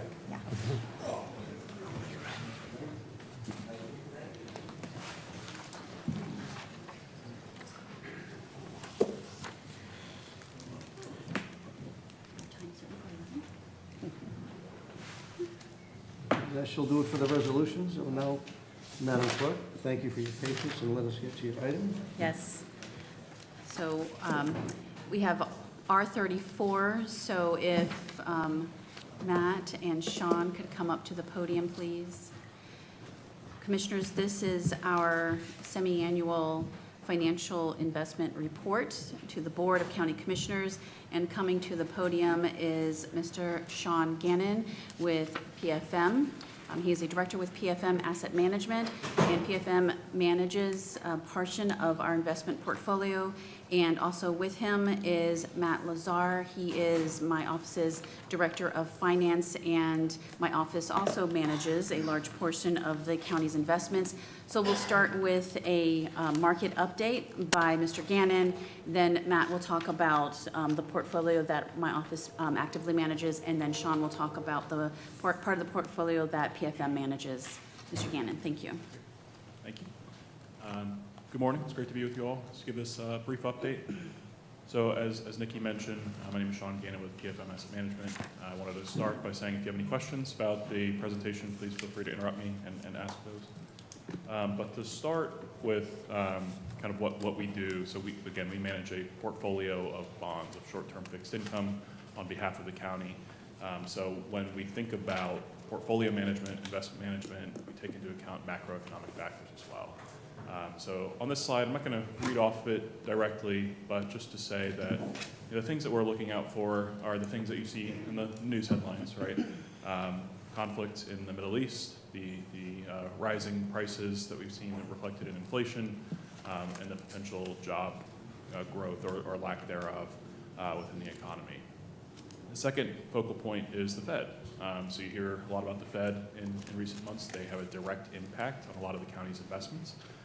So with the change that's happening, where the Fed chair is stepping down, new chair is expected, there could be a policy shift, and that would have an impact on investments, on budgeted earnings, and potential debt issuance.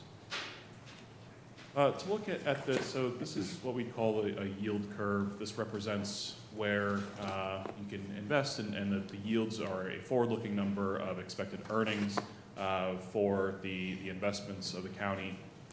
The shift you can see, and I'll touch on this later on, is that the dashed line there represents where we were at the end of the prior quarter. The solid line represents where we are at the end of this quarter, and we see a shift upward. If you recall, maybe 2-3 years ago, we had pretty strong negative numbers, negative performance numbers. That was because interest rates shifted upward. So that reflected a negative market value movement. We saw the same thing happen in the past quarter. Our performance was not negative. We did generate a positive performance, but it was reflective of a lower number, closer to that zero mark, because of this shift and move upward in yields.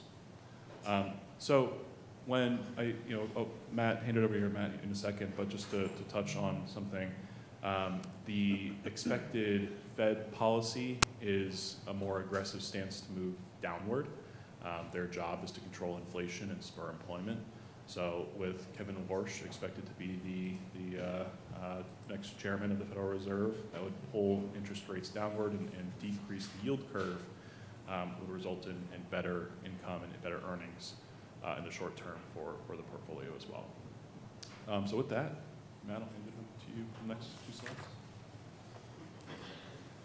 Ready? Sorry for the height difference. We'll move this down here a little bit. What I'm going to do is take that broad brush that Sean just painted for the market and show you how that's impacted the portion of the portfolio that the clerk's office manages on behalf of the county. The total portfolio for the county sits at over $2 billion. What we're going to focus on here on this slide is the unrestricted portfolio, which is $1.7 billion. That is specific to not being tied to a debt covenant. So about $500 million is specifically related to the debt acquisitions and the investments of those funds. But on here with the unrestricted investments, you have both the short term, which is going to be 1 year or less, and then the long-term investments down in blue. Those are going to be 1 year or greater investments. Right now, the team that I have the pleasure of working with in finance, they are balancing all the information that Sean outputs with his team, along with all the various market updates, to find the best avenue to ensure that the unrestricted dollars for the county remain available for cash flow needs, as well as looking at the county's investment policy that was adopted back in 2017 in conjunction with Florida statute, which I just remind you, it goes right liquidity, safety of principal, and then very last is going to be return on investment. But why invest if we can't get a return? So obviously it's always nice to see those. Overall, for unrestricted investments, the county has seen for this fiscal year $24 million in interest earnings. Those funds are then taken and allocated across the county's over 100 funds. More specifically, the general fund has seen about $3 million in interest allocated. A few other operating funds that we monitor to see where balances sit is going to be the Municipal Services Fund, which is just under $250,000 so far in interest earnings this year. The Municipal Services Fire Fund sits at just, under $1 million this fiscal year.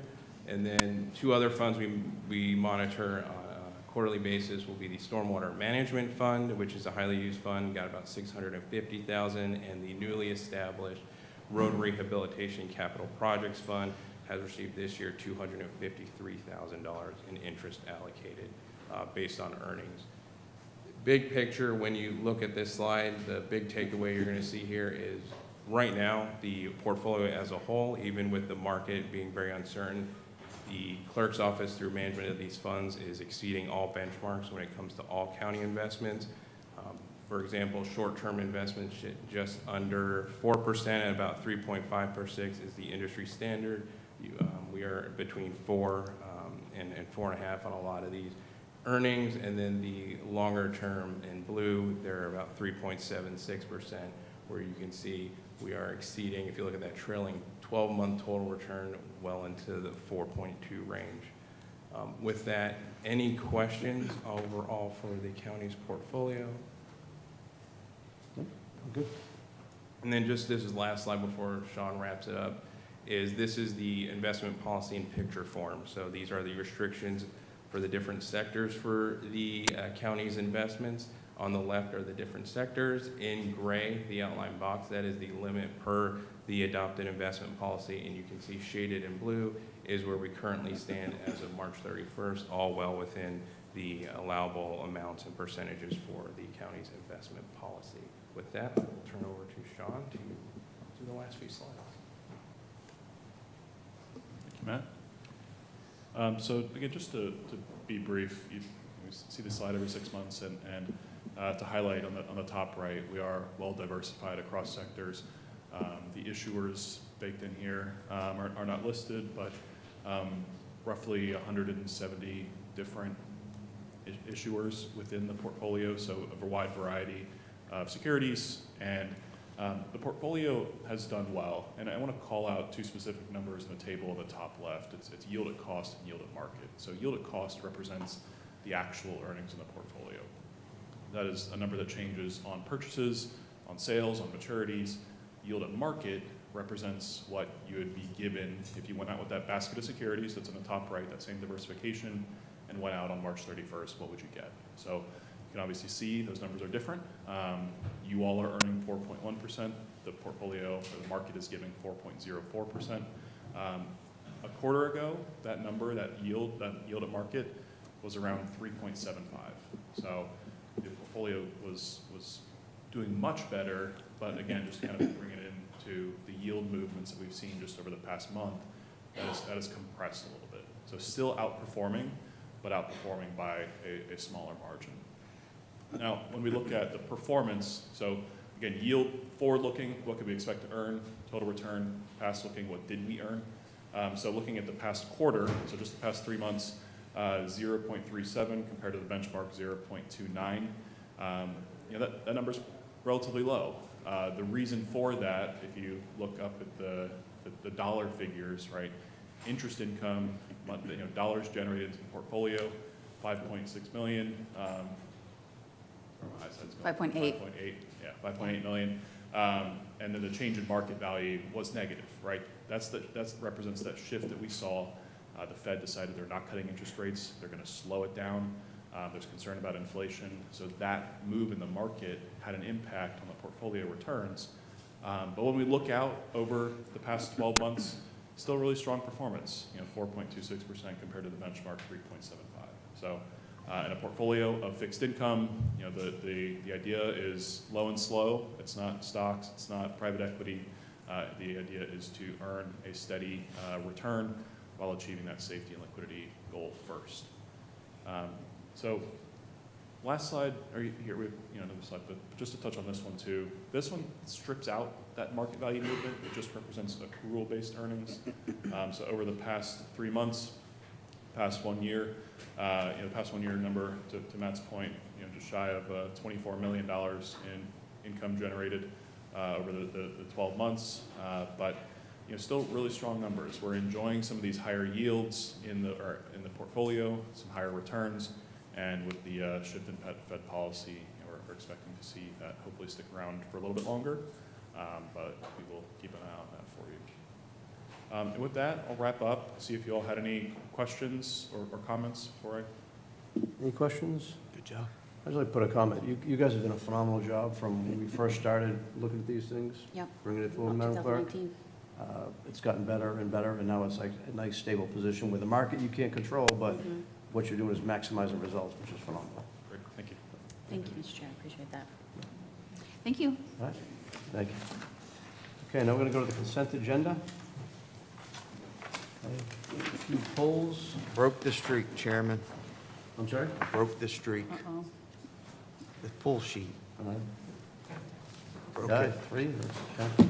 All right, C23, we're going to poll, C25 and C28. Are there any other items to be pulled from the agenda? Okay, we have a motion for the remainder. Move. Second. All in favor, say aye. Aye. Okay, Commissioner Waitman, C23. Yes, so, thank you, Chair. So for 23 and 25, same comment for each. These are sidewalk projects on the east and west side of the county. There's schools right nearby. And just wanted to pull and highlight those and share that we're continuing to fill the gaps. And very grateful for the emphasis on filling the sidewalk gaps since courtesy busing has ended in this county, and getting kids to and from school safely, and parents can feel confident that they can go to work on time. And so with that, I just wanted to thank staff and share the good news. So with that, I move approval. Second. And just for the further discussion on those two items, can we do one at a time, or can we do both at a time? Move approval C23. You can do it, since they were pulled, I would do them one at a time. Okay. So, why don't you do the Move motion on C23. Yeah, second. Okay. And just a further discussion, there's a project we're working on for many years called Zimmerman, with a sidewalk project, also a road kind of shifting project.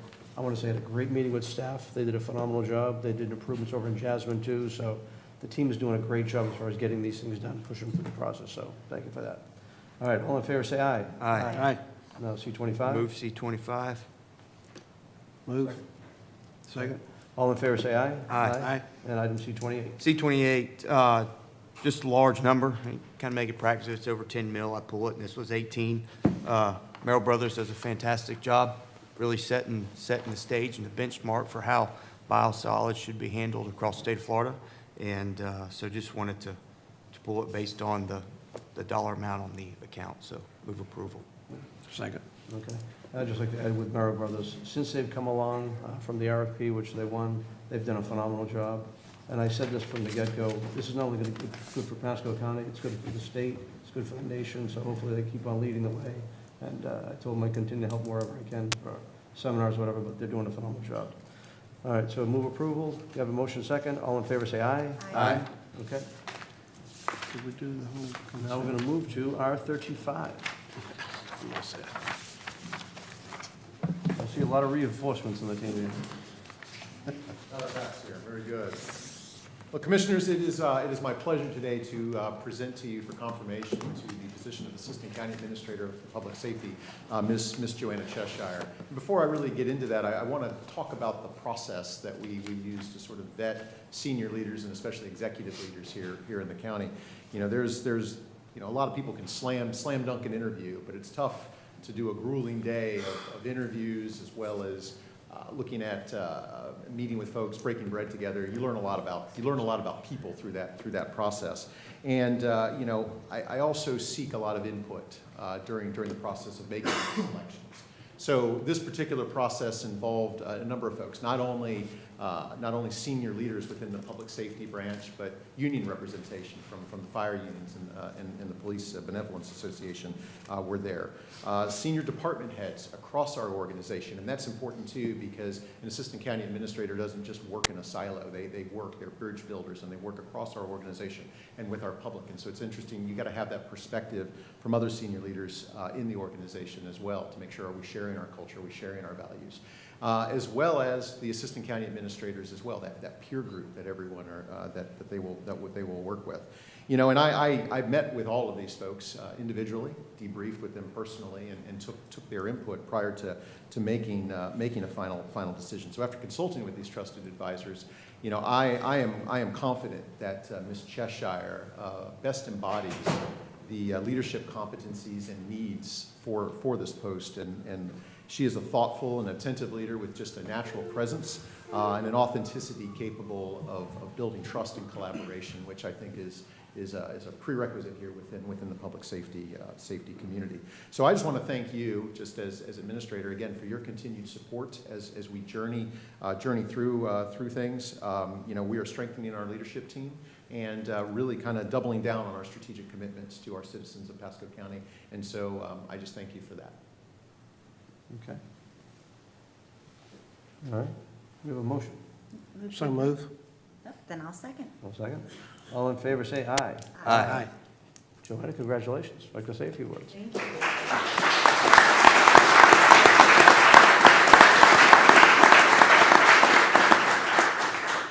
Thank you so much. Joanna Cheshire, Assistant County Administrator, Public Safety. Woo! Public safety is really foundational to a vibrant community that we all strive for. Because without the safety of the community, we can't do the other things that we look to do.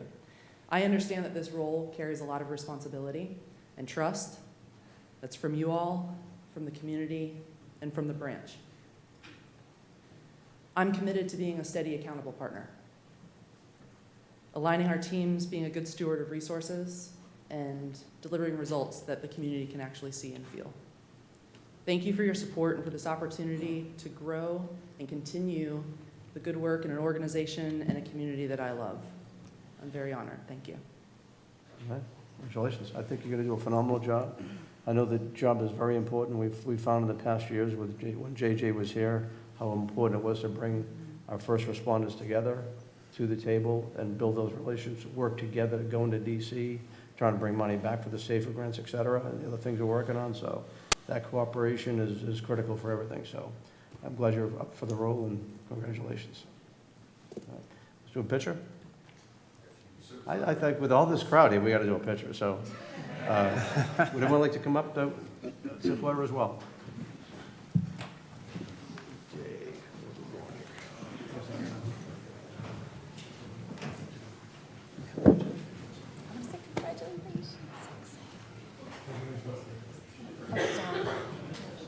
You're in the middle. I guess so.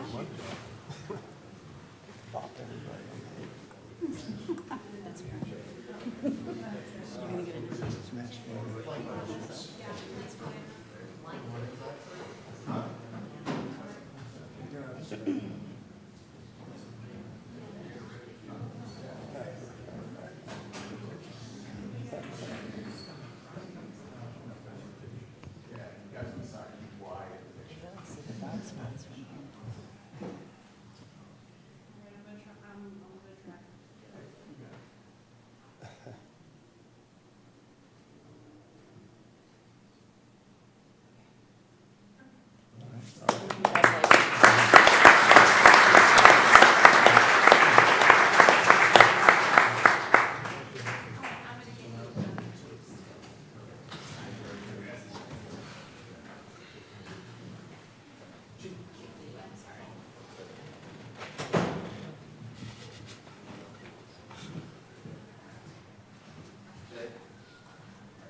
Goldstein in there.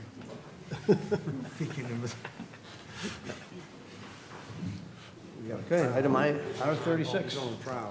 Acquisition schedule for the XUA Consolidated Pasco Systems and presentation.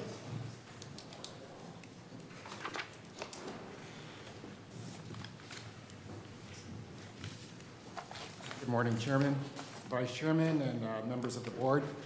My name is Joshua Wood, Director of Public Infrastructure, Fiscal, and Business Administration. As our county continues to grow at a remarkable pace, our public infrastructure, especially our water utility, must keep pace with both the demands of organic growth and the responsibility of integrating existing systems into our network. The next phase of the FGUA acquisition is a critical component of that work. Item R36 before you today is a presentation-only item. Its purpose is to formally signal our intent to move forward with the next phase of the planned FGUA water utility acquisition, and to also discuss private utility acquisition options. As I continue to settle into my role, I'm quickly learning that the county's plan to acquire FGUA utilities is connected to a deep history going back more than a decade, but is also tied to private utilities, which is why we will discuss both today. In this presentation, we'll outline the project's impacts, discuss rate considerations, and review the timing associated with this phase. As you will learn, we are currently about 6 months behind our original schedule. That delay is largely the result of rapid growth, shifting priorities, and the need to remain agile as county-wide demands evolve. We are now prepared to advance this work, and it is important that the board is aware of our readiness to proceed. In addition to the FGUA update, we'll also provide an update related to private utility acquisitions. These opportunities continue to emerge, and they play an increasingly important role in shaping the long-term stability and efficiency of our water system. While today's primary focus is the next phase of the FGUA plan, we intend to continue evaluating private utility options in parallel. Our goal is to ensure that the county grows. We are assessing every viable path to strengthen our infrastructure and deliver reliable, sustainable services to our residents. This presentation will offer historical context, walk through the financial and operational considerations, and highlight the benefits of completing this phase as we have successfully done in the past. I welcome your questions at any point. Our intent is clear: to move forward, to stay aligned with our long-term plan, and to continue building a resilient water utility that supports the growth for years to come. You can just go to the next slide, please. Just a little bit about FGUA. So FGUA, also known as the Florida Government Utility Authority, is an independent special purpose government entity. It was created to help local governments acquire, stabilize, and improve water and wastewater utilities that require additional support. It was formed in 1999 through an interlocal agreement among several Florida counties. FGUA was designed to allow local governments to pool resources, reduce costs, and ensure reliable services for customers across the state. Today, FGUA owns and operates more than 98 utility systems across 15 counties, serving approximately 120,000 customer connections. FGUA's structure gives local government the ability to influence utility operations and rate setting. Now, in 2008, in one of these interlocal agreements that we discussed, the utilities that we're talking about that we've acquired, where we've acquired already 2, and we're talking about the next 2. There was also discussion around several private utilities. And those are the ones that we'll discuss today, 2 of which that we'll discuss more specifically, Nye Florida and Hudson Waterworks, at the time also known as Hudson Utilities. So it's important that we mention that, because at the time when this was falling into FGUA, we saw this kind of divergence with private utilities. The model in FGUA has allowed FGUA to acquire and rehabilitate systems with significant operations, financial, or water quality changes, often serving as a transitional step before long-term local ownership. In FY20, as you see on the slide, Pasco County began the process to acquiring several systems that were experiencing substantial water quality issues. We acquired in FY20 the Pasco Aqua Systems, and in FY22 we acquired our Lindrick utility systems, as you see highlighted by the check marks. Our next system is the consolidated utility system, and we'll talk a little bit about that. We have some maps to kind of show that. I'm just wanting to note here, the date of 2027 is a retarget date. Our initial, and you'll see some of that reflected when we discuss some of the rates, but our initial target was this year, fiscal year 2026. So it's important that we discuss that, especially as we think about existing infrastructure and some of the pressures on existing infrastructures such as wastewater treatment plant expansions, et cetera. And then you can see our planned Pasco utility systems in FY29. And that's really due to the size of these. As you look at Pasco Aqua Systems, you see 3,200 customers. Lindrick was a little bit over 3,000. You may wonder why Lindrick second. Lindrick had some interesting dynamics around the facilities and also some interlocal agreements that we had at the city of Newport Richey. But Pasco Utility Systems also has its own wastewater treatment plant, so it definitely comes with some unique dynamics there. We can advance to the next slide.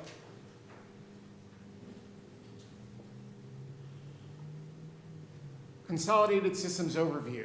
So there's 13 service areas represented and consolidated. We can read them there: Anclote, Angus Valley, Colonial Manor, Dixie Groves, Virginia City, Westwood, and then Mad Hatter East and West. And if you would,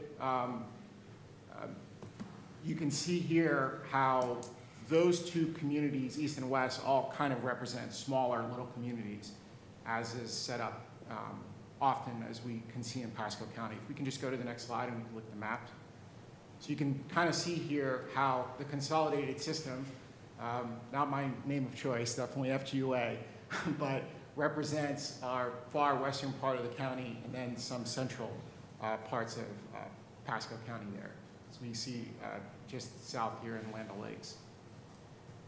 The Pasco system overview is, while it just largely represents, again, name choice by FGUA, represents 7 springs and Aloha Gardens, and you can see how big and how encompassing both of those systems are as well.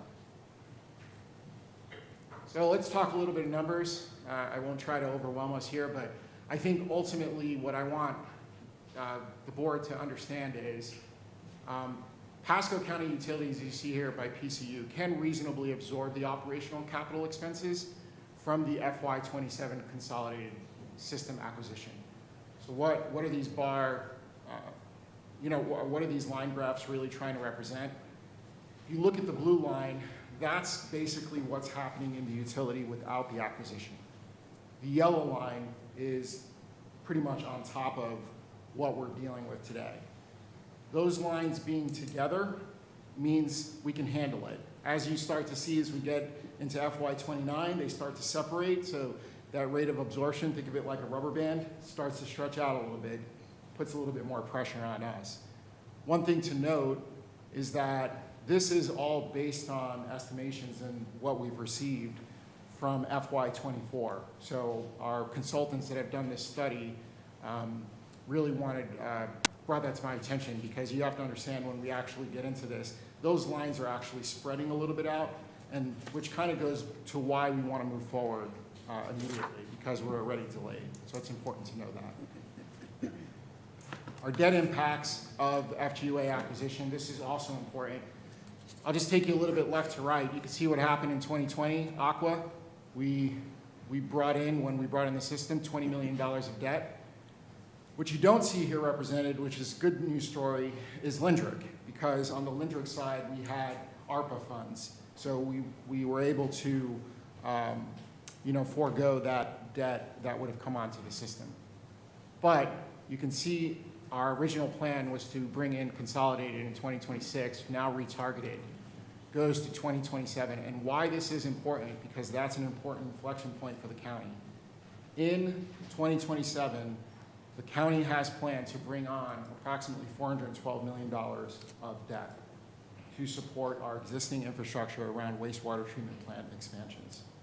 This is important to note because obviously consolidated, as you can see, would also bring in approximately $18 million.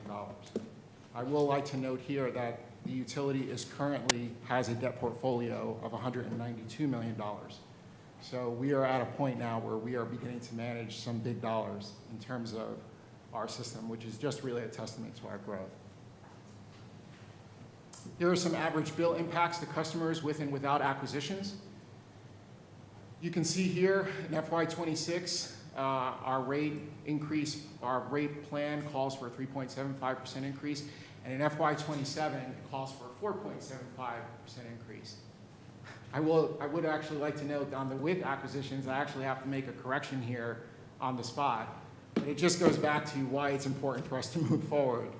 In FY26, we had planned to take 3.75% and add a 1% increase, which would impact all ratepayers across the county so that we can absorb consolidated. But as you can see there, I put it in FY27, but in FY27, if you look at the table above, you see it's 4.75, so it's actually, the correction here is it should be 4.75 plus 1%. So that impact is a little bit higher now that we're going into the next year because of our delays. So it's important for us to note that. I think the county still believes, or our team still believes, still something that the county can reasonably absorb, but it's important that we move forward soon. And then you can see the rates in the out years as we move into like the Pasco system. FGUA customer rate impacts. I thought this was important. When you look at consolidated, if we just look at the bottom first, and we can work our way up.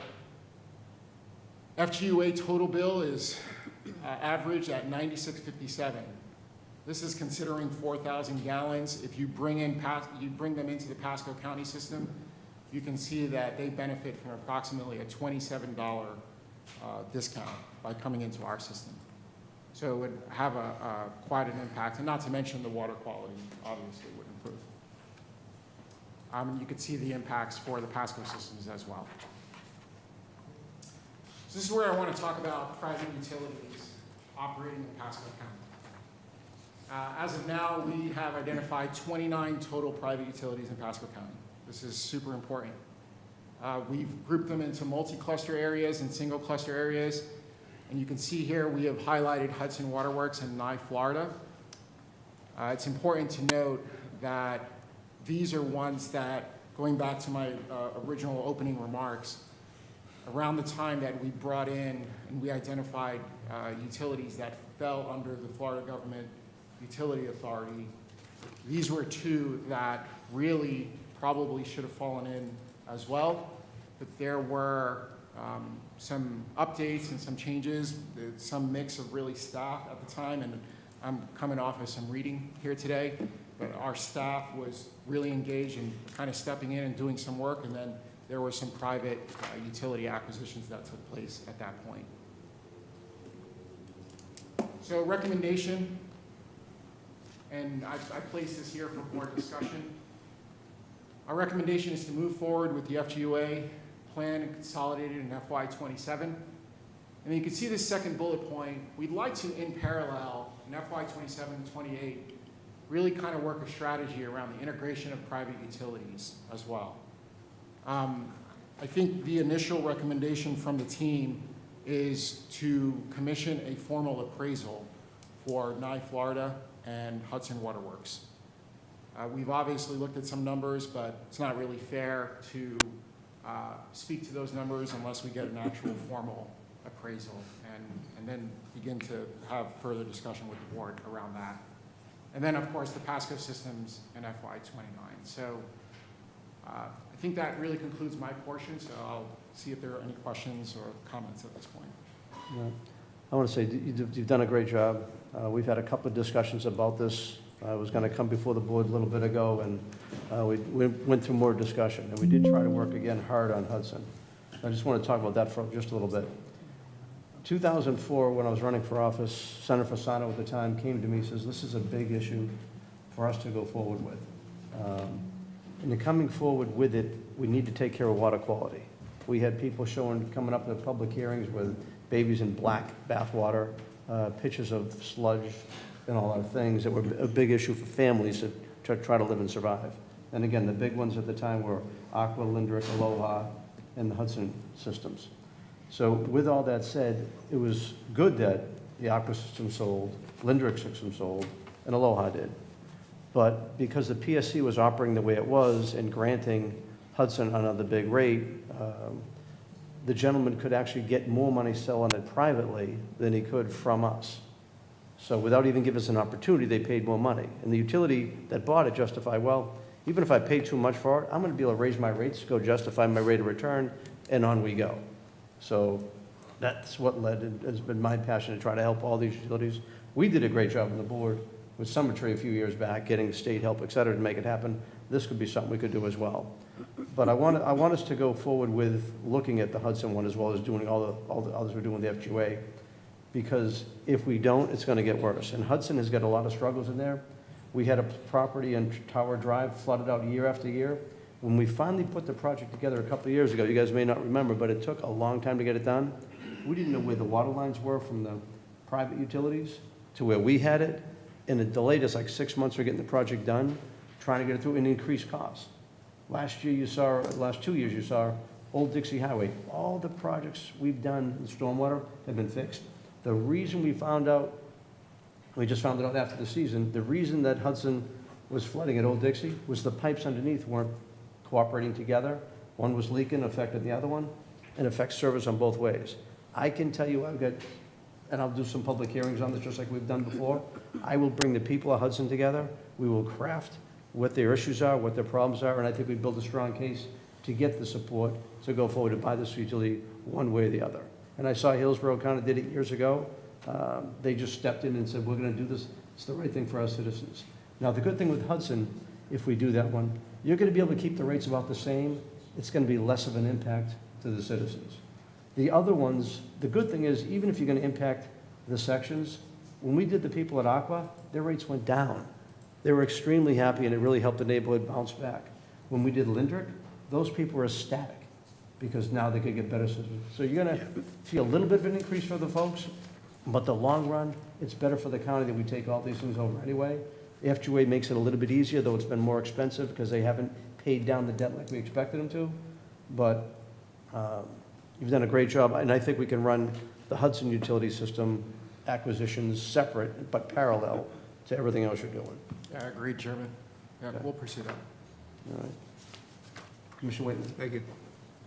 Yeah, Mr. Wood and Mr. Grant, glad y'all got two of you now, one on either side of the door. I appreciate you all taking the time to run through my litany of questions and help me understand. So, I wasn't around when this endeavor was aspiring to happen, and I understand the, I guess, almost humanitarian health nature of this program. But I have reservation and concern based on the debt strategy and the position that in our debt position that this deal could potentially lead us in the shaky territory in our bond rating and you name it. I understand it's a good deal for the folks that are on the FGUA systems and are on the private utility, but it's also a fee increase on the existing consumers. Boilerplate, just from a business level, take feelings and emotion out of it, this isn't a good deal financially. So I'm for moving forward and trying to put together a comprehensive and cohesive strategy on how to help folks and provide good, clean, quality, safe, consumable water.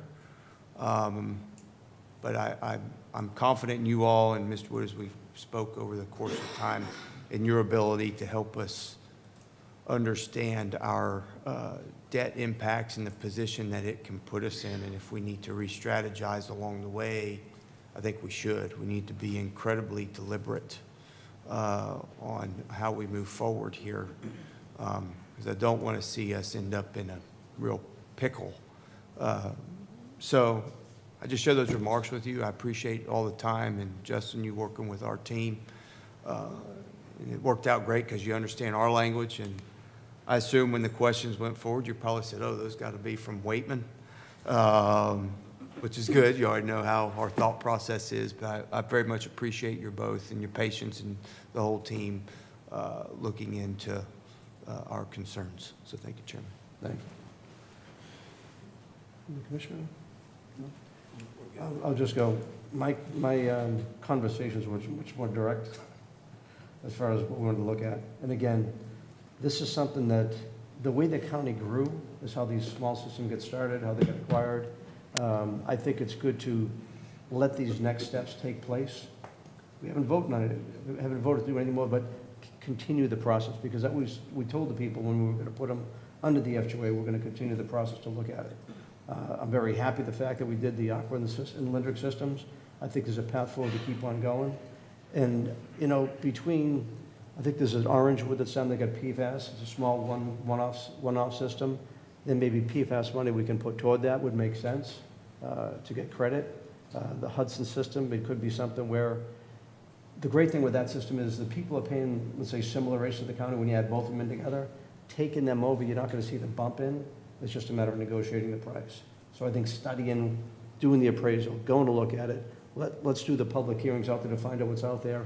I think you'll find a way that there's a path forward somewhere. We just don't know yet. But I think we should move forward with the recommendation going forward for the FGA systems. And I think we should add in looking at the Hudson system too. And then it's going to come back to us. We can study it further, see how it looks, and then make a decision in the entirety with more information. So do you have any motions? No action. No action. Do you need any motion, or can you just work parallel with Hudson doing the appraisal? No, Mr. Chairman. We will continue with our efforts. Okay. The results of this presentation only today is just a signal to the board, our intent to move forward. Okay. There will be several actions from here. Okay. Our new date is June of 2027. So just know from here until June of 27, we'll be bringing several items to the board. Well, I appreciate your discussions with me, to listen, Justin, Joseph, to go forward to make all this happen, because it is going to be the best for the citizens. So with that, thank you very much. Absolutely. We'll break for lunch. Thank you. Till 1:30. Made you jump. Okay.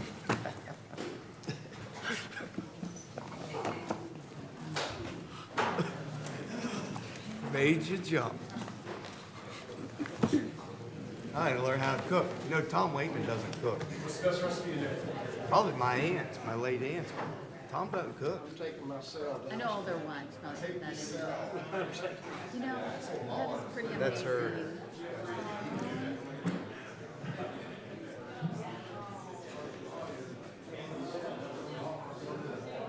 That's a beautiful handwriting, goodness, did yours like that? You see it?